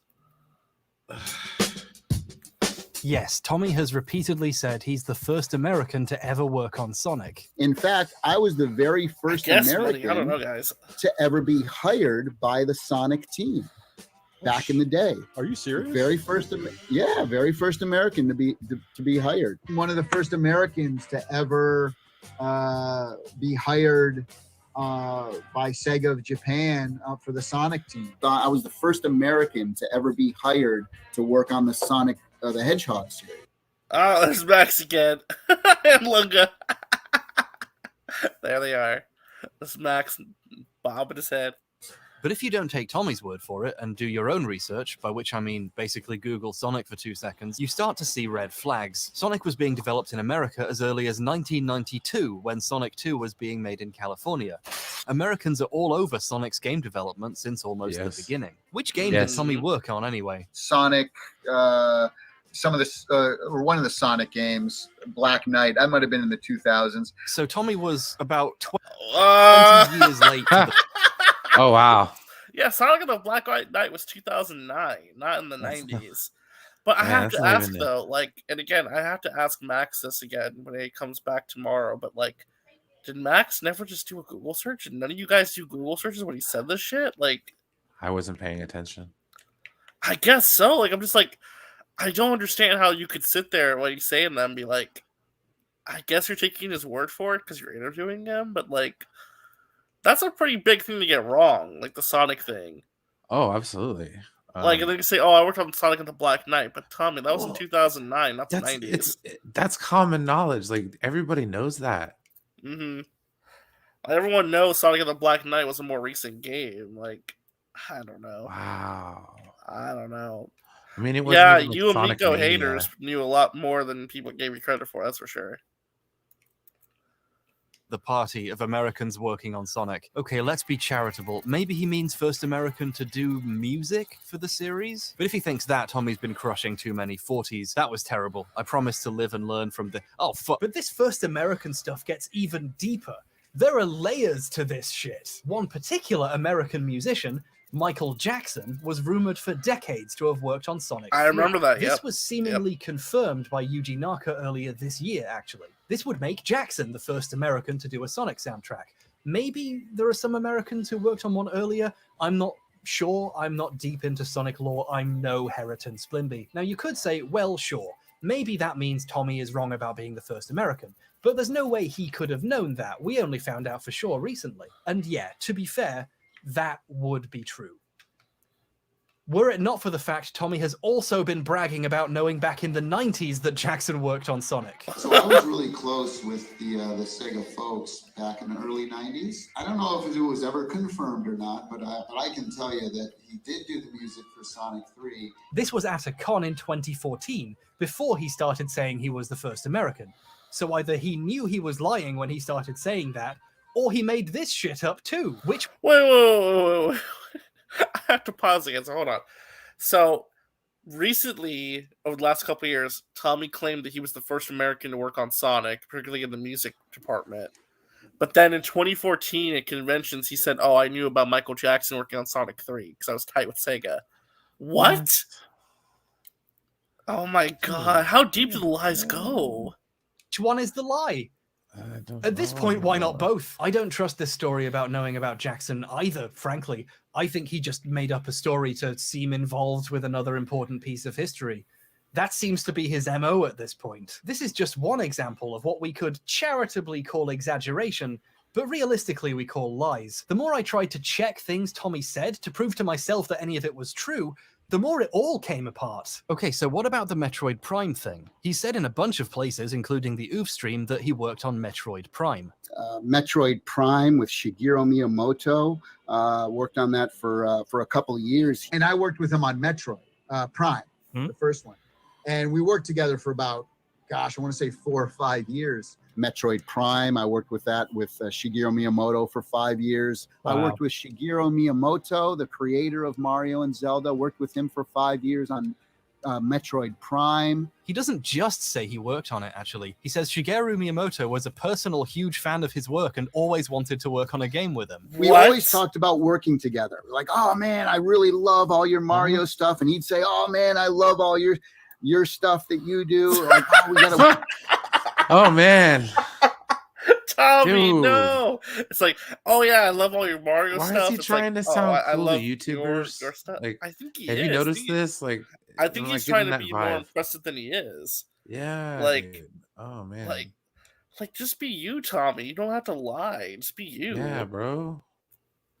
work together sometime, you know? I don't know if that part of the story is true, but Tallarico Studios was contracted to work on Prime. Not music, by the way. Prime already had a composer. They just did sound effects. That might turn out to be important later. But early in development, Retro cancelled all their other projects to focus on Prime, and suddenly didn't need outside help to get the audio done, and his contract wasn't renewed. Tommy will confirm this part of the story himself. My contract was coming to an end was around the same time that Retro's projects were all getting canceled except for Metroid, and they had an internal audio department. So he did work on it, briefly, but again with the exaggeration. For him to be dropped so easily implies Miyamoto wasn't as invested in working with Tommy as he says. Tommy doesn't just say he worked on Prime's sound effects for a bit and Miyamoto was a huge fan though. His story gets way more exotic. He tells people Miyamoto didn't give him any direction or visuals or animations to make sound effects to. He told him to just make what he thought was cool, and the development team designed the weapons and animations around his sounds. Give us a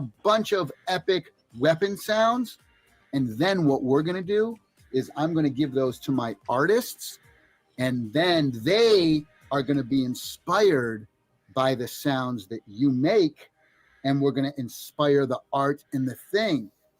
Wow, so cool. This is an unprecedented amount of control for an external audio contractor to have over a project. Plus, it just doesn't mix very well with the fact he left really early in development. Did Miyamoto change his mind? Why didn't he make Retro keep him on board if he had such an important job? It also doesn't mix with other stories from Retro Studios' actual audio department. He did an interview for Shinesparkers where he told this story about Miyamoto letting him design the weapon sounds first. However, Shinesparkers then went on to interview Clark Wen, Prime's audio lead, who came on board after the other games were cancelled and Tommy was gone. Wen is well respected in the game audio industry. He's worked on a bunch of stuff, including Tony Hawk games, interestingly enough. According to him, they did sound effects the normal way, basing their work off the art and animations. There's something amazing about reading an interview with Tommy where Miyamoto blessed the project with a radical new technique where the sound designer had massive creative control over the game, and then going to the interview with Wen where they say, "We interviewed Tommy and he said you did this," and he goes, "That sounds cool, but no."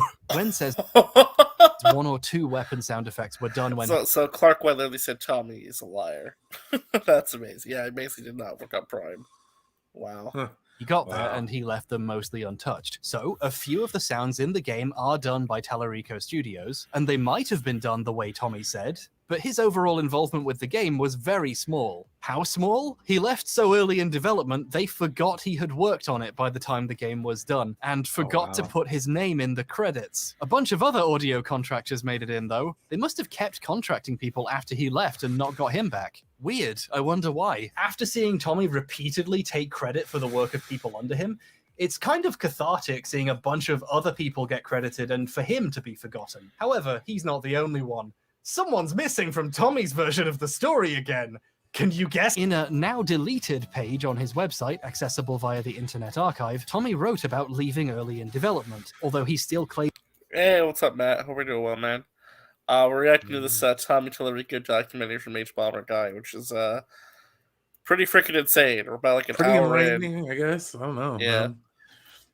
About an hour in, it's crazy. He did a lot of the main sound design somehow. Funnily enough, he doesn't say I too much. He says we. I wonder who the other it's Joey. It's always Joey. He shared a recent email from Retro's new audio manager to prove he worked on it, and he compliments the work Tallarico Studios did, but he says it like this. My hat is off to you, Tommy.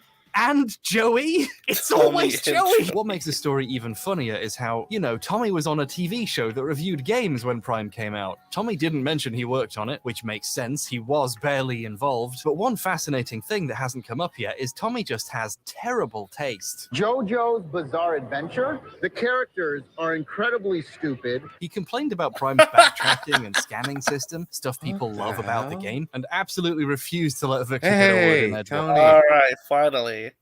We got someone with some sense here. Okay, so what are your thoughts on this documentary before we thus far? continue? Yeah. Oh, it is well put together, using lots of information from other people that he didn't want to cite because he doesn't like us. I was gonna say, how much of this did you? How much of these stories were you, buddy? Pretty much all of them. Oh, really? What the hell, man? This guy. Well, from my understanding, he said he didn't agree with my politics, so he didn't want to point people towards my channel. Oh. Oh, really? Where did this come from? His own mouth? Oh, I didn't even... Did he say that in the video? No, he said this was on Patreon and some other platform, and someone had asked him about some stuff, and he basically said, yeah, there's more information that I didn't include because it would point to a channel that I don't want to point to. That's weird. I mean, this is still a very well done video, but it would have been nice to have had additional resource piece of information, perhaps. So we're about like an hour in. Mostly, like from what I kind of see, Tony, is that Tommy's taking a lot of credit from Joey. That's like the biggest thing I'm seeing here. Pretty much. Let me ask you this too, Tony. Do you feel that Max being included as the prime example of an Amito cult member is justified? No, not at all. I mean, why do you think Max got picked out the most? I think maybe he picked Max because he wears a mask and he figured, if anything, Max could shrug it off because, no one knows who he is. Yeah. Who would you put in the video as an example of a Miko cult member? DJC. Oh, DJC. I'm surprised Max ain't here with you guys going over this. It's Monday. It's Monday. He takes Mondays off. That's why I'm streaming. So it's kind of where we're at with that. But yeah, I don't know. It's just interesting because again, it's just like I don't know, Tony. Like, why do you think Tommy lies about these little things so much? Like, what is the motivation behind talking the way he does now? I don't get it. Like, he's already successful with all this money, Well, that's the thing. All the money and everything he's made has been off the back of lies. His whole life is a lie, and he feels inadequate, and he needs to constantly one-up what he said before to make himself feel better, more accomplished. I guess so, but at this point, man, it's like, shut up and take your money. Like, you're living your dream life, basically. Like, you made But that's not his dream life, is adulation, and when people stop giving him that, he needs to make up a new lie so you start cheering him on again. Yeah. Oh, I mean, there's a reason why he stopped doing video game work in the 90s, right? Like, suddenly, like, his credits just fall off. Yeah. Also, I wanted to ask you real quick too, for clarification about the crowdfunding. How much in total did they try and crowdfund for the Amico? Well, they got 17 million in total in crowdfunding. Okay. But they had prior to that, they had a what do they call it, a seed round for investing, and then they did a second round of investing prior to any of the crowdfunding. Then they did the Fig campaign that got bought out by Republic, so they did the Republic and Fig were kind of combined. It's like 17 million. Then they did something called Fundable, which you had to pay to be part of. So we don't know how much they raised or what they could have raised on that because that wasn't public information. Right, so it's hidden away, yeah. Yeah, and then there was the Start Engine, which is the last one, which was the nail in the coffin. Mm-hmm. And then after that point, they couldn't do crowdfunding anymore, which meant that they had to, like, what was it? I forgot what happened once they couldn't get crowdfunding. Wasn't it like they had to, like, go to investors and ask for more money, I guess, or something like that? No, like, at that point, they were done. They were just... Oh, okay, they were just completely done. Yeah, there's literally nothing left. It is like Phil Adam, John Alvarado, and some volunteers. That's it. Wow. Do we know what happened to the offices in Irvine and the other place? By the way, didn't they close? They closed, sold the stuff, cleared them out. Yeah. So now Miko is just like relegated to a garage somewhere. Pretty much. Where she should have been the whole time, and not like $1,000. Didn't need that fancy ass Twitter office. Yeah, it's like you thought it was EA or something, you know. Well, they had 5 offices. 5? I thought it was just 2. No, they had one in Dubai, they had one in Germany, Lord have mercy. and then they had 3 in California. Why would they get one in Dubai and Germany? Like, why? Well, because they got the one in most Germany. expensive state in the union. Oh, Lord have mercy. The Germany one, well, it's actually 2 in California, 1 in Utah. My bad. But the one in Dubai was because they had an office. They had like an over Middle Eastern division that they were going to try to like sell to the Middle Eastern people. Mhm. And then the Germany one was because they were getting grants from the German government, so they needed an office there. Yeah. Wow. I had to scan every little There's a thing. great in every story in there room, as well. and that's a problem for me. But I the enjoyed all worst- of that. The worst problem about this game is the He gave it a 7.5, which according to Metacritic would be the absolute lowest score any remotely professional critic gave it at the time. Even less than the 8 the guy who wrote the text reviews for EP gave it. Tommy was not the biggest fan of this game, but now it's universally recognized as a masterpiece. He can't wait to tell you he was a huge part of it. It's kind of fascinating how these two supposed industry professionals each talk about their work. Joey doesn't mention Prime at all on his site. Presumably, he doesn't consider his work a large enough part of the finished game to go on a resume. Meanwhile, Tommy talks like he worked hand in hand with Shigeru Miyamoto for 5 years on Metroid Prime. Oh, come on, H1, be reasonable. He doesn't say it like that. No, he says it like that. I worked hand in hand with Shigeru Miyamoto for 5 years on Metroid Prime. But he said on his own website. Could you pause it real quick? Yeah, go ahead. Well, one of the things that HBomberGuy misses is that the studio that was working on Metroid Prime, Retro, wasn't formed. It just barely got formed like 3 years before they started working on Metroid Prime. So there's no way Tommy could even be working on Metroid Prime for 5 years with Shigeru Miyamoto because the studio literally didn't exist yet. Well, yeah, they talk about how Tallarico Studios was contracted to do sound. No, I'm work. talking about Retro. Retro Studios is Oh. the one who did Metroid Prime, but they didn't exist 5 years before Metroid Prime was released, which means Oh, okay, yeah, I get you. Yep. Yeah, that's again just more lies and Tommy not understanding anything.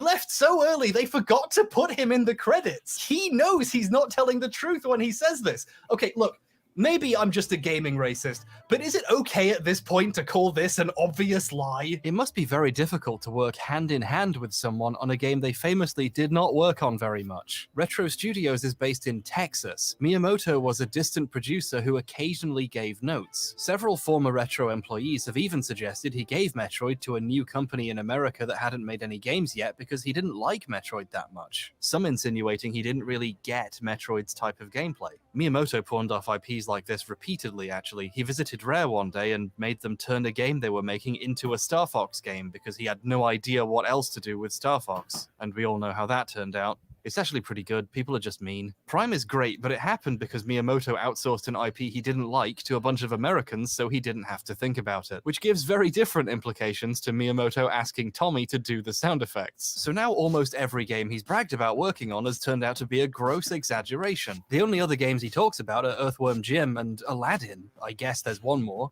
Guitar Hero. Pause it real quick. Guitar Hero. Because I think you already went over it, but the Tommy had said that Shigeru Miyamoto told him make the sounds and that they're going to design the weapons around the sounds, right? Right, yeah, yep. Okay, so that interview he did with Shine Sparkers, if you go to the unofficial Metroid wiki, which is what Tommy would link to all the time, right? Mhm. They would link that interview that he did with Shine Sparkers. Well, it turns out that the guy who runs that wiki is actually the editor at Shine Sparkers. Huh. So that's interesting. Yeah, so the editor of the unofficial Metroid wiki basically works for the website that did the interview with Tommy and links to his own interview as proof that Tommy worked on Metroid, and then Tommy links to that wiki as proof that he worked on Metroid. Wow, that's kind of scummy. Well, that's what I said when I made that video on it like a year ago. Yeah. Let me ask you, like, after this video, like, just on a personal level, because obviously this video is blown up. It's got almost 2 million views in 4 days. Does this, like, feel like vindication for a lot of you and your camp of people when it comes to this whole situation? For me, I know a lot of people are saying it feels like vindication. For me, it doesn't, because the people that I really wanted to pay attention to all this stuff, they're still, heads in the sand. So it doesn't really matter. He's reaching an audience that never really cared about the Amico, that never really cared about Tommy. So, well, you could argue though that that's kind of a benefit in a way too, though, that because he's reaching people who didn't know about Tommy the Amico, it's kind of like, I mean, this video is forever going to shape public opinion about the guy forever. I mean, that's how bad it is for him. I don't think there's any way Tommy can recover after a video like this, unless like he does like an apology tour or something, just like opens up all his sins. I don't know. No, there's no way. After all the personal attacks, after the threats, the legal threats and everything, there's no way. That's true. He did, after the Arsenic article, he did drop some legal threats too. I forgot about that, yeah. So that he basically made an enemy of the games media, and that's never a good thing either. So, yeah. I don't know. Also, there's the other stuff that hasn't come out yet that is way more damning than any of this stuff. Well, no. I'm not saying that this is going to impact Tommy in real life. He's going to be fine. He's just like, he's not fine. He just sold all his stuff. Well, I know he's not doing well financially. I am aware of that. But I was saying like the Amico failure did hurt him. This video, I just mean in terms of public opinion about Tommy, has sunk because of this video. Just the overall, the information coming out about him is what I'm saying. That's what I would argue. I think what this video is going to do is it's going to embolden a lot of people who have been quiet and not telling their stories. Perhaps they're going to now tell their stories. Like I said, there is some crazy stuff that hasn't come out yet. No one's talked about. Once that comes out, then Tommy's done. Mm-hmm. What the hell are you doing, Brian? Stirring a bowl. Oh, it just sounded really weird. Yeah. Sorry. No, you're fine, man. It's just okay. going at it. I was like, damn. Yeah. Right? Is that good? No, it's really not. It's Hamburger Helper. Oh, I love Hamburger Helper. I love Cheeseburger Helper. So I could ASMR us for a little bit here. Hell yeah. Just kidding. Yeah. Hope you enjoyed that, freaks. No, just kidding. Right. Franchise, did some work on some of the first 3 Guitar Hero games. Like some of the games I've worked on. There's Mexican, Aladdin, Earthworm Jim, Guitar Hero. Any of his songs on the soundtrack? No. Did he do sound effects? It doesn't look like it. Is he credited on any of the games? On one of them, yeah. According to a Joystick interview, rest in peace, comrade, he helped them get an Aerosmith song on too because his cousin is Steven Tyler of Aerosmith. He's in the credits of Guitar Hero 2 in the industry thanks section. His involvement seems, I don't know, kind of small. It's mostly people who championed the first Guitar Hero when it came out. Game journalists and celebrities. And Will Wheaton. Interestingly, alongside Brad Shoemaker, Ryan Davis, and of course Jeff Gershman, also in these credits is Patrick Klepek, who 15 years later would go on to make him delete a legal threat by asking him a basic question. This is the total extent I can find of Tommy's involvement with the Guitar Hero games. But I must be missing something. The way he brings it up, you'd think he was massively involved. I worked on the Guitar Hero games, the first 3. The third one was Guitar Hero Aerosmith. Now you know why. I want to assume Tommy was joking there, but at this point, I don't know. The more you look at Tommy's weird exaggerations, overstatements of credit, his use of we to mean Joey, the more you see it. It starts to take over your mind. You start to ask yourself if even the stuff he couldn't possibly be lying about is a lie. Like, okay, are those Guinness World Records real? I assumed even if everything else was fake, they would. By the way, I want to mention to you, Tony, I did laugh at the fact that he put the Guinness World Records on the floor against the bookcase. I was like, why? Why? They're just that unimportant. I think he was moving or something at the time. Maybe, yeah. feel at least. There's no way anyone could get away with such an obvious lie. It would be too easy to check. But it turns out if something is easy to check, no one actually does. Well, I wouldn't say nobody. Yeah, I mean, people did check because nobody listened. Yeah. Let's start with the big one. The person who has worked on the most video games in their lifetime.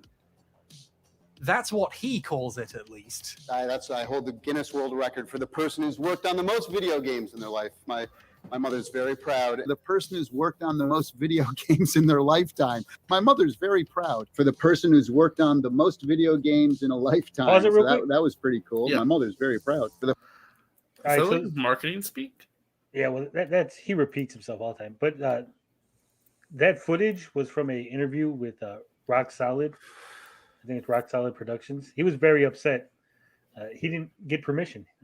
HBomberGuy didn't reach out to him, didn't ask him, didn't say, "Hey, can I use this footage?" He just used that footage. Oh wait, but did he? Wait, hold on. If that's the case, then did HBomberGuy get permission from Max to use his footage? I don't think he got permission from anybody. Huh? Yeah. Because I'm saying, because he actually left a comment saying that he was upset that dude didn't ask him for permission to use his footage because he's making him look like a goof. I guess a lot of people don't want to be associated with it anymore. He bought into Tommy's lies, and now he's looking like a goof, listening to Tommy bullshit. That is understandable, actually. Like some people who could have been featured in this video, we don't know how they feel about the Amico today, right? I mean, Yeah. well, someone like Lunga, for example, I know thinks Tommy's a liar,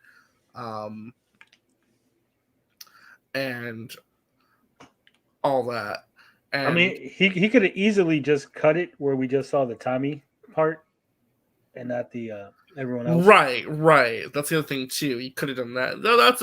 I think that's valid criticism of the video. I'm not familiar with HBomberGuy's content. I know he's very popular, especially when it comes to long form video content on the platform.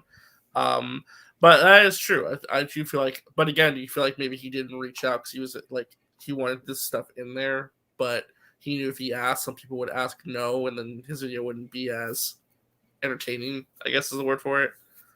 Probably. I mean, a lot of people don't reach out because they feel they don't have to. They're a bigger YouTuber. What are you going to do? That's true. I mean, like, yeah. I mean, these guys are probably like super small channels too. You know, Take like it down, 200,000, yeah. Yeah, I mean, even if, let's say Rock Solid was like, well, fuck it, I'm going to copy strike him because he's within his right? They copy strikes him. You know the amount of hate. Oh, it'd be disastrous for him. Yeah. He'll look like the asshole. And then... Yeah, there's just no win in that situation. Worked on the most video games in a lifetime. So that was pretty cool. My mother's very proud for the person who's worked on the most video games in their lifetime, which is kind of crazy, kind of a cool honor. My mother's very proud. The person who's worked on the most video games in their life. Yeah, my mother is very proud. There's several problems with this one. Let's start with how the number of games he's worked on keeps expanding, and not in the sexy way. By the time of his first Guinness World Record in 2008, he'd worked on the production of 272 games. Around this time, he stopped doing music for games and started focusing on video games live. Video games live takes up such a huge part of your time and your career. So have you ever considered going back to like full-time video game composing? No. There was this period in the early 2010s where the last game he'd officially worked on outside of Super Tofu Boy was Sonic and the Black Knight. The last game I composed for was actually a Sonic game, and that was a couple years ago, but yeah. But somehow, 2 years later, he had a record with over 300 games on it. In October 2017, he said he'd worked on over 300 games. In fact, I have a Guinness World Record for the person who's worked on the most video games in their lifetime, over 300 games. But by the time of the Oof stream in January 2020, just over 2 years later, it was over 350. And I've worked on over 350 video games. He had a busy couple of years there. I read today 300 video games you've had your hands in. That can't be a real number. Yeah, that's actually 350. Yeah, it's up to 350 now. That I know a lot of people in the industry. I've worked on 350 games in my career. Okay, Tommy seems a little confused himself how many he's done. So, just for his sake, we should probably double check how many. So, is there a list somewhere? His Wikipedia page lists far less games than he says he's worked on. Fewer, goddamn. I used Wikipedia for that visual earlier, showing the games he'd worked on in the early 2010s. Let's show everything else he did afterwards. Nothing. He cameoed in Retro City Rampage, and that's it, according to Wikipedia. His IMDb splits his credits into a dozen different categories, but not games, television, and movies, because it's a horrible website. And the composer and sound department credits have a bunch of games repeated in both. Wow, he's credited for some of them 3 times. Even Messiah's in there twice. Earthworm Jim 2's in there 4 times? But even adding literally all the video game credits together, including all the duplicates, you get less than half the number he said he'd done 15 years ago. What the fuck is happening? His Moby Games page lists about 100. It's 6:13 a.m. right now, and my eyes went a bit blurry while I was counting. It could be like 98. Either way, it's a lot less than 350, and I'm not recounting this shit. And that's counting a bunch he's just in the thanks for, like Guitar Hero 2. It doesn't list Pro Skater because he's not in the credits for that, even though Moby Games appear to have copy-pasted the official biography from his website, which claims he did. They somehow managed to get Pro Skater to link to the correct game page, but not to get the spelling right. Okay, none of these websites can be trusted. Thankfully, Tommy has taken it upon himself to make his own list of games on his website. This list is larger, and I mean a lot larger than the others, and since... All right, so in this list, this is another thing HBomberGuy misses. In this list of games, they're actually prototype games that never actually got officially released that Tommy counts as part of his credits. Oh, so that's why he counts as many as he does. Okay. And there's also games where he actually doesn't appear in the credits at all. Like there's a WWE monster car game. I forget what it's called, but he's not in the credits anywhere in that game, but he lists that. Hey guys, did you know I developed 150 video games? Wow, really? Myself, bro. Did you? Oh yeah, it was me and this other guy. He did most of the work, but I seem to have gotten all the kudos. You know? Yeah, I guess it. I don't know. Like it's labor spent. Think about it. Spent, I guess, so it should count, kinda, but it's not very transparent in the way he puts it out there. You know. Well, it's hard to know how much was actually done, right? If the game never got released, how much work did you actually do? Yeah. That's another good point.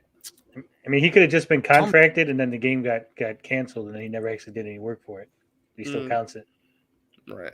We wrote it. There's some dubious names on here. Pro Skater and Guitar Hero are on there, and so is Metroid Prime. Obviously, he personally held hands with the development team while they made it, but so is Prime 2, a game I've never seen any mention of him touching anyone's hands on. Did they reuse some sounds him/Joey made, so that counts as working on both? And I guess I can now add Roblox to that list of games. If Tommy thinks he can put Roblox on the list of games he has worked on, imagine what justifications other games are on this list for. One of Tommy's actually interesting contributions to game history is early PlayStation 1 models came with a demo disc to show what the console could do, and some of his music is in the menus and titles. The first sounds ever made by some early PlayStations would be music made by Tommy. This is kind of neat and cool, and it's also weird seeing PlayStation demo disc in a list of games composed for. In general, this list has quite a bit of what we call padding. Tallarico Studios did additional music for the first Blood Rain, so that's one game worked on, right? Well, it's on Tommy's list 5 times as each console version along with PC and Mac. I'm not sure why you'd want to give Blood Rain such a strong presence on your resume, but each to their own. He also did the music for Earthworm Jim 1 and 2. An Earthworm Jim game is on his list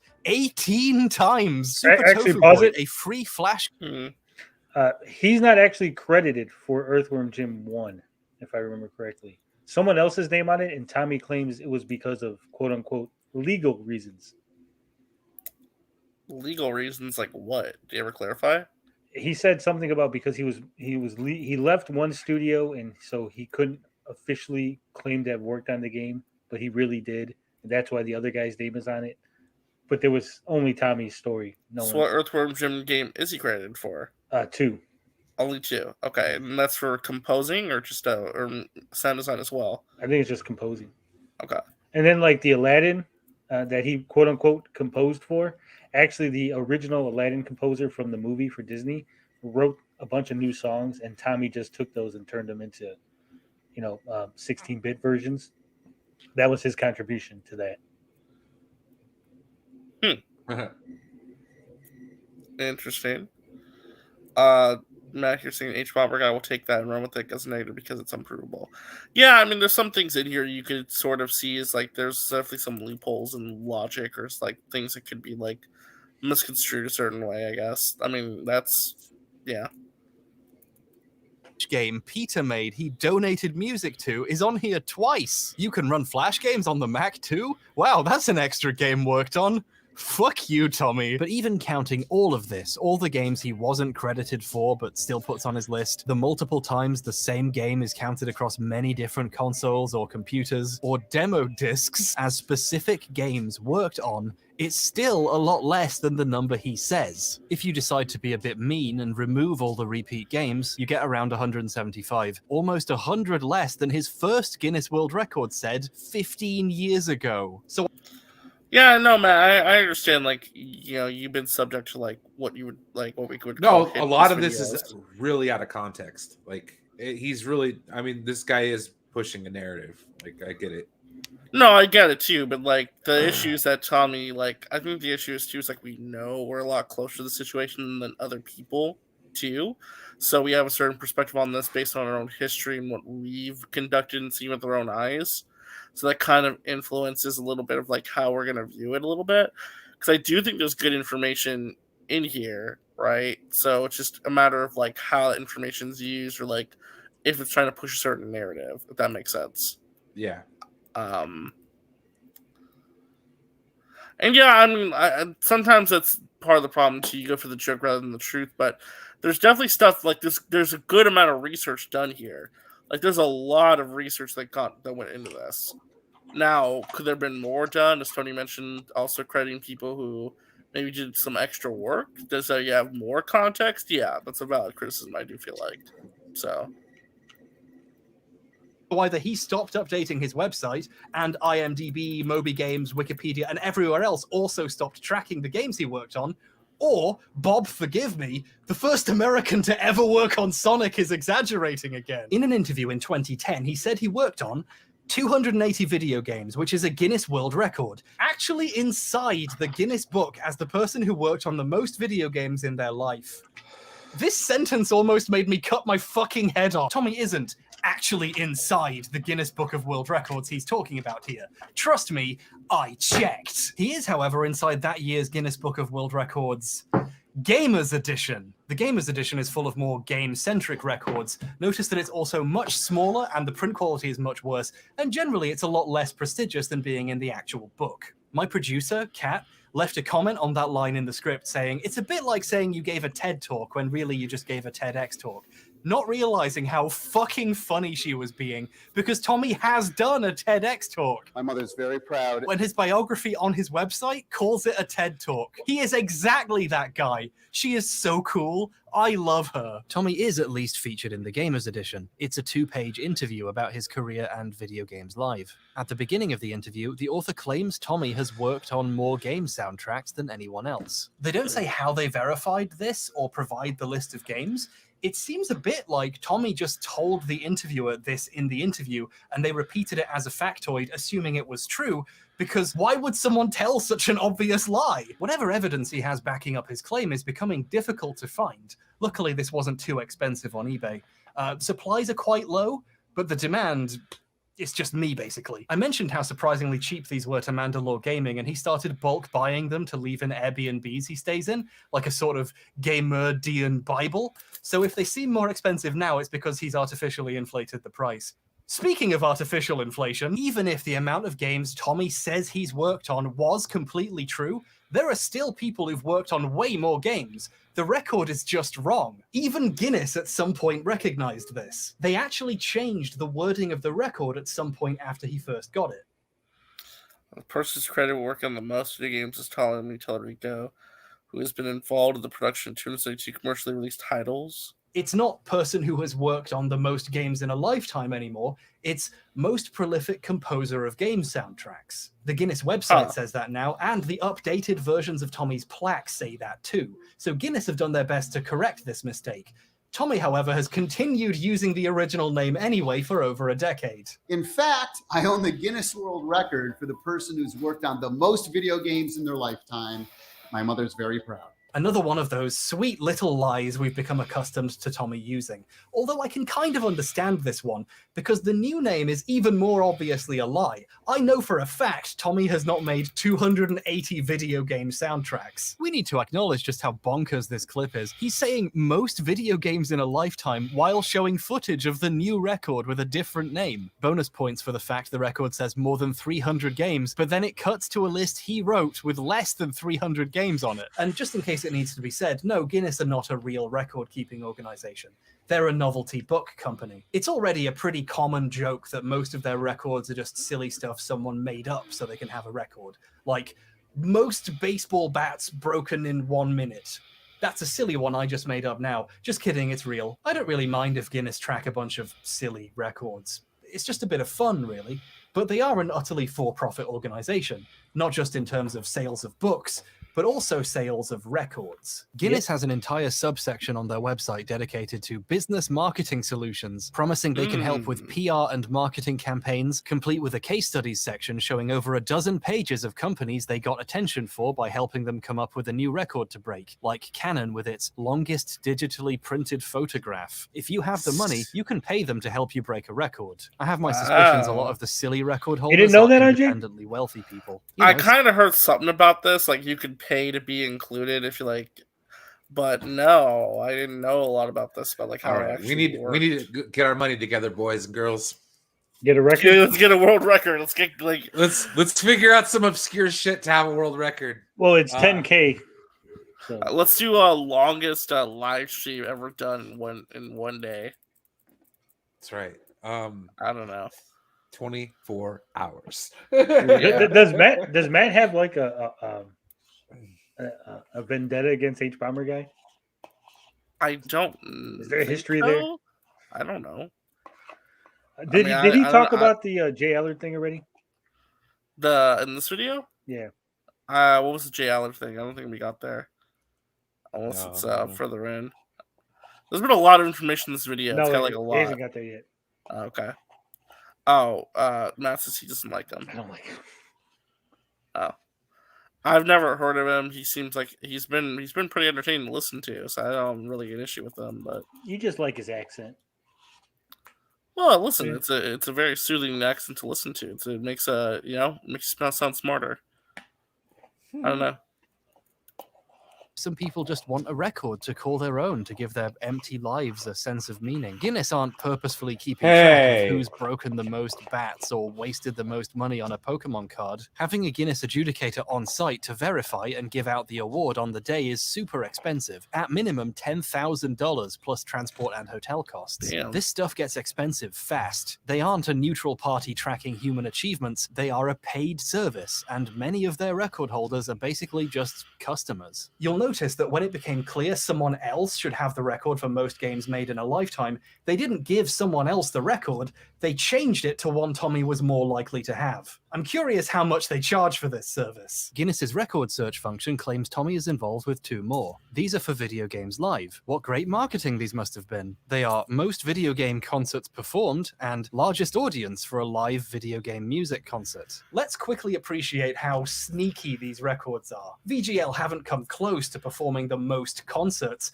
but most video game concerts, now that's a record. And it's highly specific, so no one can challenge it. In fact, you literally can't challenge it. The Guinness website says these records are not accepting active submissions. This is a special record only Tommy can get. And wouldn't you believe it? At his 357th concert, one of those prohibitively expensive adjudicators turned up to hand him the latest version of these 2 records. But let's look closer at largest audience for a live video game music concert for a second. The biggest symphony show ever seen live. Over 752,000 people watching us live in Beijing. Matt says this. I look at it like this. Tommy's a failed business guy. He lied, got caught. The rest is just a nitpick. Pretty much. I would say all the stuff where he lied to investors and potential investors, I think that's more than a nitpick. Yeah, no, I can see that. I mean... Well, if I'd have invested money and got burned on this shit, yeah, I'd be pretty salty. Yeah, that's what I'm saying. Like, if you're like an investor, you're like financially tied to this too. I could see you being even more upset and like. I would have. You know who I really got mad at? The person that introduced me to this bullshit in the Max? first place. Max. Mad Max, the Mandalorian. Okay. It's all his fault. You guys realize this, right?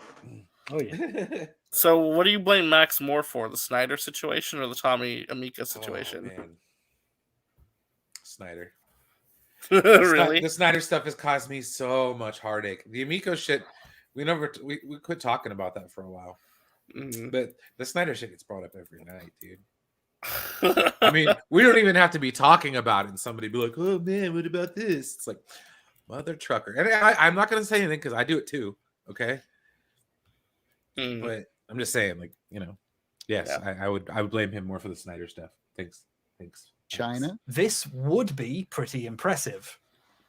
Would you be shocked if I told you Tommy's story is inaccurate? Not all of those 752,000 people were watching in person in Beijing. Some of them were watching it digitally on a live stream on a Chinese video website. Biggest symphony show ever seen live, 752,000 people watching me live on stage. That was in Beijing. It's a bit deceptive to say they were watching you live on stage when they were nowhere near the stage. How many people were actually there? The famous I mean, stuff like this can be Bird's nitpicky. Nest National I can see Olympic this being Stadium. We nitpicky. played there, 130,000 people inside, 600,000 people outside. I love that he says outside when he means we're watching a live stream. Like, is he trying to imply hundreds of thousands of people stood outside just to hear his show? But again, that's more nitpicky, to be fair. Like, to be actually serious here, this is very nitpicky stuff. 100K people attending a concert is still a lot. Still a lie, though. I couldn't help but overhear what venue he said this took place at. Bird's Nest National Olympic Stadium. The Bird's Nest is a beautiful stadium, and it must be amazing to play in front of 130,000 people there. In case you're not familiar with the Bird's Nest, allow me to read you the beginning of its Wikipedia page. You're an hour deep into a video about the Roblox Oof. You don't have anything better to do. The National Stadium, also known as the Bird's Nest, is an 80,000 capacity stadium in Beijing. I think I might have noticed a very small discrepancy. During the 2008 Olympics, it hit its record attendance of 89,000 people. Tommy is claiming he got better attendance than... Pause. Okay, this is stupid and inaccurate. Yeah, I mean, this is like very nitpicky. Have you ever been to a concert at a stadium? 80,000 people is still a lot. Like, no, but what Brian is saying is when you watch a football game or something, right? Obviously, you don't sit on the field. Because they're in the stands. Right. But at a concert, you can get lawn chairs set up. People in the stands and on the grass. Yeah. Like, so you can get more people. You could pack 100,000 people into a concert. Oh, so you're saying like you can easily fit more people. Yeah. Yes. Well, look at like WrestleMania, okay? Like the big stadium shows. They put all those people on the floor. So you can pack in, man. You can pack in twice as much as the capacity of the stadium is. Well, Project Reindeer says not nitpicking all. Unless we were relatively honest, noticing that some are and are lying all the time. We don't catch it and allow it. I mean, yes. Is it somewhat of a lie? Yeah, it kind of is a lie, but it's like, I don't know. I'm not gonna get like hung up on that. It's not a malicious lie to where it's like, oh my god, like. It's like, again, it feels very nitpicky in my opinion. I'm sorry, but I do feel it's well, if they're going to nitpick, I'm going to nitpick, goddammit. Could you rewind it real quick, RJ? Yeah. To what point? Just like about 45 seconds back. Like right here? No, or a little go before? back a little further. A little further. It's going to be a minute. Keep going. All of this for the Roblox Oof.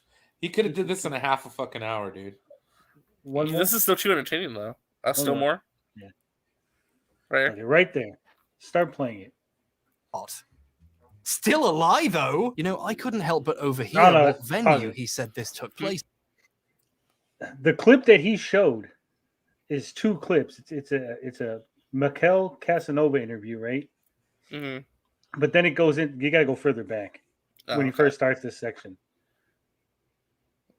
All right, right there. And wouldn't you believe it? At his 357th concert, one of those prohibitively expensive. Okay. So what I was saying is, it's a Mikel Casanova interview, and then it goes into a Nerf report video. Mm-hmm. Right here. This right here, right? Okay, watch this. Okay, so right here. Right here. Biggest symphony show ever seen live. Over 752,000 people watching us live in Beijing, China? This would be pretty impressive. Would you be shocked if I told you Tommy's story is inaccurate? Not all of those 752,000. So what is this? So this is the footage of that place or different footage? Yeah. I think he cut up someone else's video and was using their footage. Because there's a Goose video that goes over this, and it looks like the same edits and everything. Other than the People red were text. Yeah. In person in Beijing. Some of them were watching it digitally on a live stream on a Chinese video website. Biggest symphony show ever seen live, 752,000 people watching me live on stage. That was in Beijing. It's a bit deceptive to say they were watching you live on There's stage the when Nerf they report were video, nowhere yeah. near the stage. How many people were actually there? The famous Bird's Nest National Olympic Stadium. We played there, 130,000 people inside, 600,000 people outside. I love that he says outside when he means we're watching a live stream. Like, is he trying to imply hundreds of thousands of people stood outside just to hear his show? But 100K people attending a concert is still a lot. Still a lie, though. You know, I couldn't help but overhear what venue he said this took place at. Bird's Nest National Olympic Stadium. The Bird's Nest is a beautiful stadium, and it must be amazing to play in front of 130,000 people there. In case you're not familiar with the Bird's Nest, allow me to read you the beginning of its Wikipedia page. You're an hour deep into a video about the Roblox Oof. You don't have anything better to do. The National Stadium, also known as the Bird's Nest, is an 80,000 capacity stadium in Beijing. I think I might have noticed a very small discrepancy. During the 2008 Olympics, it hit its record attendance of 89,000 people. Tommy is claiming he got better attendance than the Olympics and can fold space. But because it's Tommy, there are layers of mistruth happening here. You see, Tommy has the name of the venue wrong. Guinness has an article about this record, and they say it was set at the Beijing Exhibition Theatre, which is a different place. At first I thought this was just a one-off mistake. VGL have played both venues. But the thing is, though, he always says it's the Bird's Nest. There was the Bird's Nest in China, Beijing National Olympic Stadium, 750,000 people. Now, maybe he just has the names really mixed up in his head. They are both in Beijing, after all, although it is a bit weird to forget where you set your Guinness World Record, but whatever. But is there maybe a reason he says the name of this theatre while claiming he played to hundreds of thousands of people? Well, there's one. It would be even more impossible to play to 130,000 people at a theatre with only 2,700 seats. The Guinness article also happens to mention the actual number of people physically at the concert, 2,086 people. So even when Guinness has the numbers, he still makes shit up. Tommy, anyone can check this. What are you doing? I don't trust that many. Wait, then where did you get the 750,000 number from? Oh, watching from YouTube. The Chinese version of YouTube. Oh, okay. Okay. Interesting. Okay, that actually is a pretty big discrepancy there.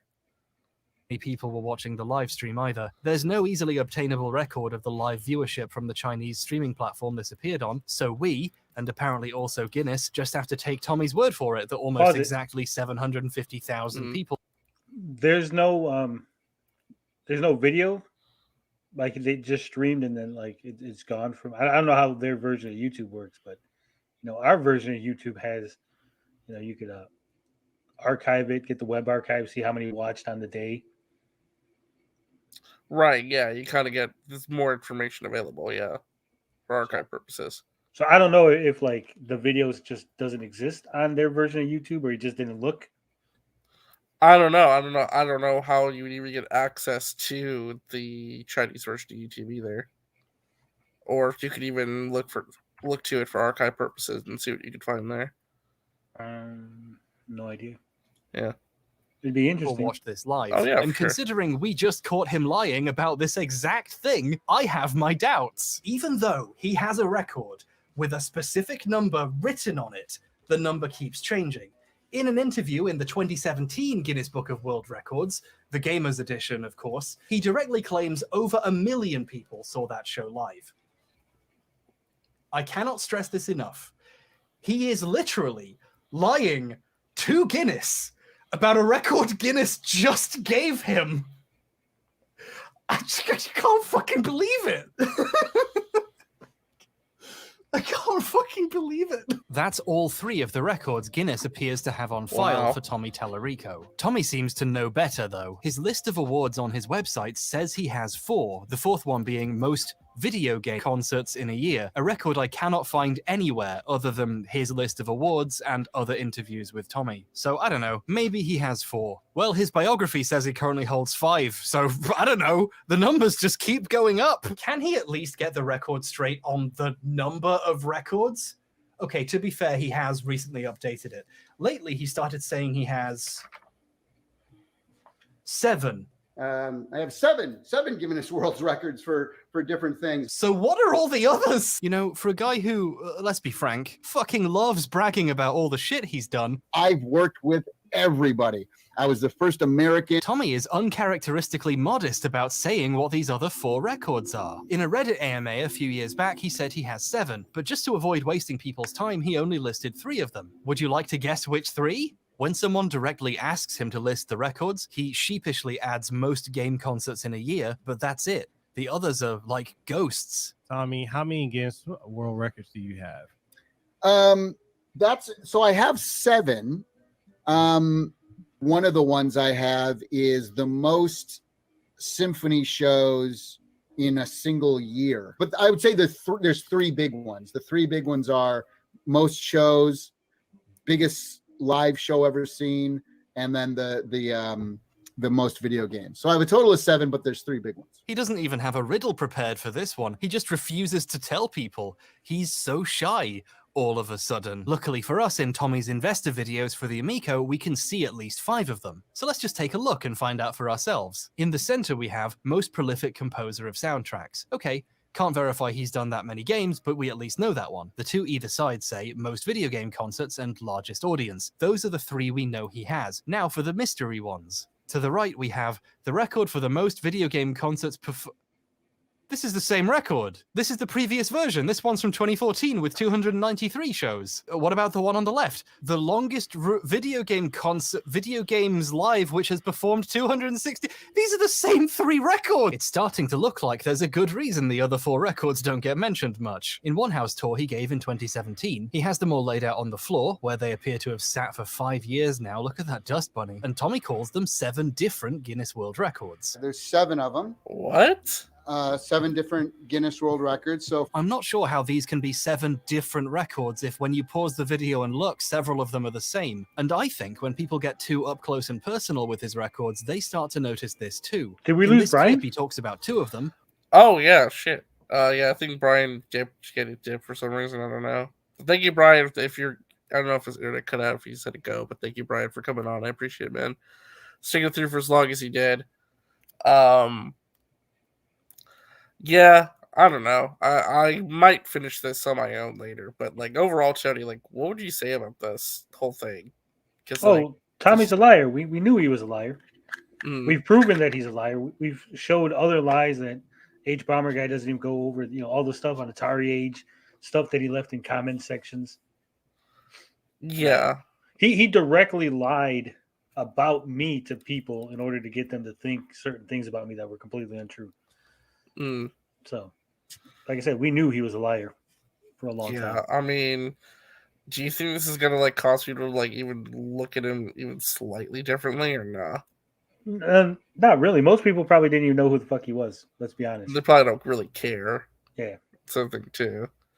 So I kind of agree with Matt a little bit that I don't really know if this is gonna really go outside of the YouTube bubble very much, to be honest. It feels like it's just kind of like be contained where it's at. Yeah, it'll probably be contained. Like I said, a lot of people didn't know who he was. A lot of people don't give a fuck. The Amico is such a niche product. No one gives a shit about it. He actually has a video games live. In the video, he talks about Tommy not doing anything, no more video games live. But there's actually one scheduled for next year already. Oh, well, okay then. So, I mean, he's already back on the road. Yeah. Yeah, this whole thing has been amazing to watch, and obviously I didn't finish it, but like, I think we get the point at this point. It's a very long video. I recommend everyone go check it out. I'll post a link to it down here. January 3rd, Salt Lake City. Oh, okay. So next year, yeah, right at the start of the year. Here's I want to show you this, RD, because Yeah, go ahead. Like I said a thing, and I always want to make sure that I back up the things that I say.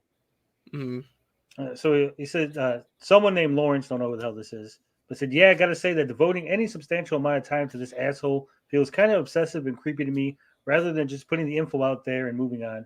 By this, I mean like running an anti-fan club. HBomberGuy says, there's some more incriminating stuff Tommy did. In a comment on a video within hours of it uploading, low, but bringing it up requires mentioning a video by someone whose channel is all Black Panther wokeness fail type shit. I just can't devote attention to that stuff. That would be my channel. He's talking about my channel because Tommy, I made a video about Jay Allard and how he took off his LinkedIn profile and not mentioning Amico anymore. And Tommy jumped in the comments and basically said that I'm a liar and that Jay Allard still works at the company, only for Jay Allard to give an interview saying that no, he didn't work at the company and that he had left a long time ago. And then that article actually linked back to the video. Because, you know, GeekWire, the GeekWire article that he actually shows, HBomberGuy shows in his video, GeekWire actually did their due diligence and linked to my report because my report did come first. But he didn't want to give you credit. Yeah, but he didn't want to give me credit. Oh, damn. That's kind of shitty. I mean, listen, I get not liking someone's politics, but, like, if someone put information out there and they're being created by other websites, you should probably just credit them and talk about all the information out there and give full context. You know? You should. That's the same. Yeah, facts are facts. You know? You shouldn't, like, leave information out because you don't like somebody's politics. That's kind of shitty. And my channel isn't even all Black Panther wokeness fails. I don't think I have a single video talking about wokeness failing or whatever. Yeah, what did you put out that could have been even construed that way? No idea. Huh. Well, shit, man. Shit. Maybe it was my, I don't know how recent that he looked at my channel, so we just go back. I mean, I was talking about Arcade 1-Up being a scam, Bayonetta actress lying, Lady Decade lying. So maybe he didn't like me pointing out people that he's friends with lying. I don't know. I go after Young Rippa. I guess Young Rippa is protected. I don't know, man. Shit be crazy. But thank you, Tony, for coming on and offering some wisdom when it comes to some of this Amico stuff and providing context. I appreciate that. And thank you to Brian for being a champ and sticking through with this as long as he did. It's been kind of like a casual little stream put together, but I hope you guys found it entertaining and enjoyable. Project Reindeer says what Jay Allard stuff is in the video. So Jay Allard is the guy who helped co-found Xbox. Tommy was in an investor video. Tommy said, we got Jay Allard. You know, he doesn't say Jay Allard because we got the guy who helped found Xbox. He's on the Avengers. But Jay Allard had already left the company. I had reported on it, on Jay Allard leaving the company and removing Intellivision completely off of the LinkedIn, right? It's no longer on Jay Allard's LinkedIn. So Tommy jumped into my comment section, was like, no, that I'm wrong. Jay Allard still works there. That he wasn't full-time, but he was a contractor. He was a full-time contractor, not a full-time employee. And that he could pick up the phone at any time because Jay Allard's still an advisor. But then Jay Allard gave an interview a couple months later, and he was like, no, I don't work there. It was just not the right fit. And, you know, I moved on, and that was the end of it. But like I said, Tommy was still telling investors that Jay Allard was part of the team. And a lot of the people that Tommy said were part of the team were either never on the team or he hired them for other things. Like the guy who cuts your lawn, right? Like if Kanye West works for RJ's lawn cutting, right? And I fucking hire RJ's lawn cutting, and Kanye West is the guy who cuts my grass. Kanye West is not on my team, right? Because I hired RJ's lawn cutting service. And that's what Tommy would do. He hired a company called Zebra Partners, and that had people that worked at Nintendo. So he claimed that these people were on the team. But they weren't. They were never on the team. He had hired their services to do something else.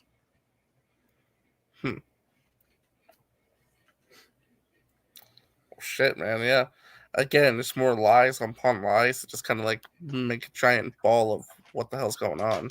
Yeah, like the whole Smash Brothers Melee thing, 2.5. Oh yeah, we reacted to that the other night on Max's channel. That part of this documentary, and that was just like, why lie about something so trivial? You know. Well, you want to know why? Because he's been lying for years. I actually did a video on it in which I showed that he was lying for years about it on different websites. He lied on Atari Age, and then I found the video to prove that he was lying. That video, I dug that up and brought that back to the public awareness. Yeah, reverse a scam. It's not a scam. It's a grift.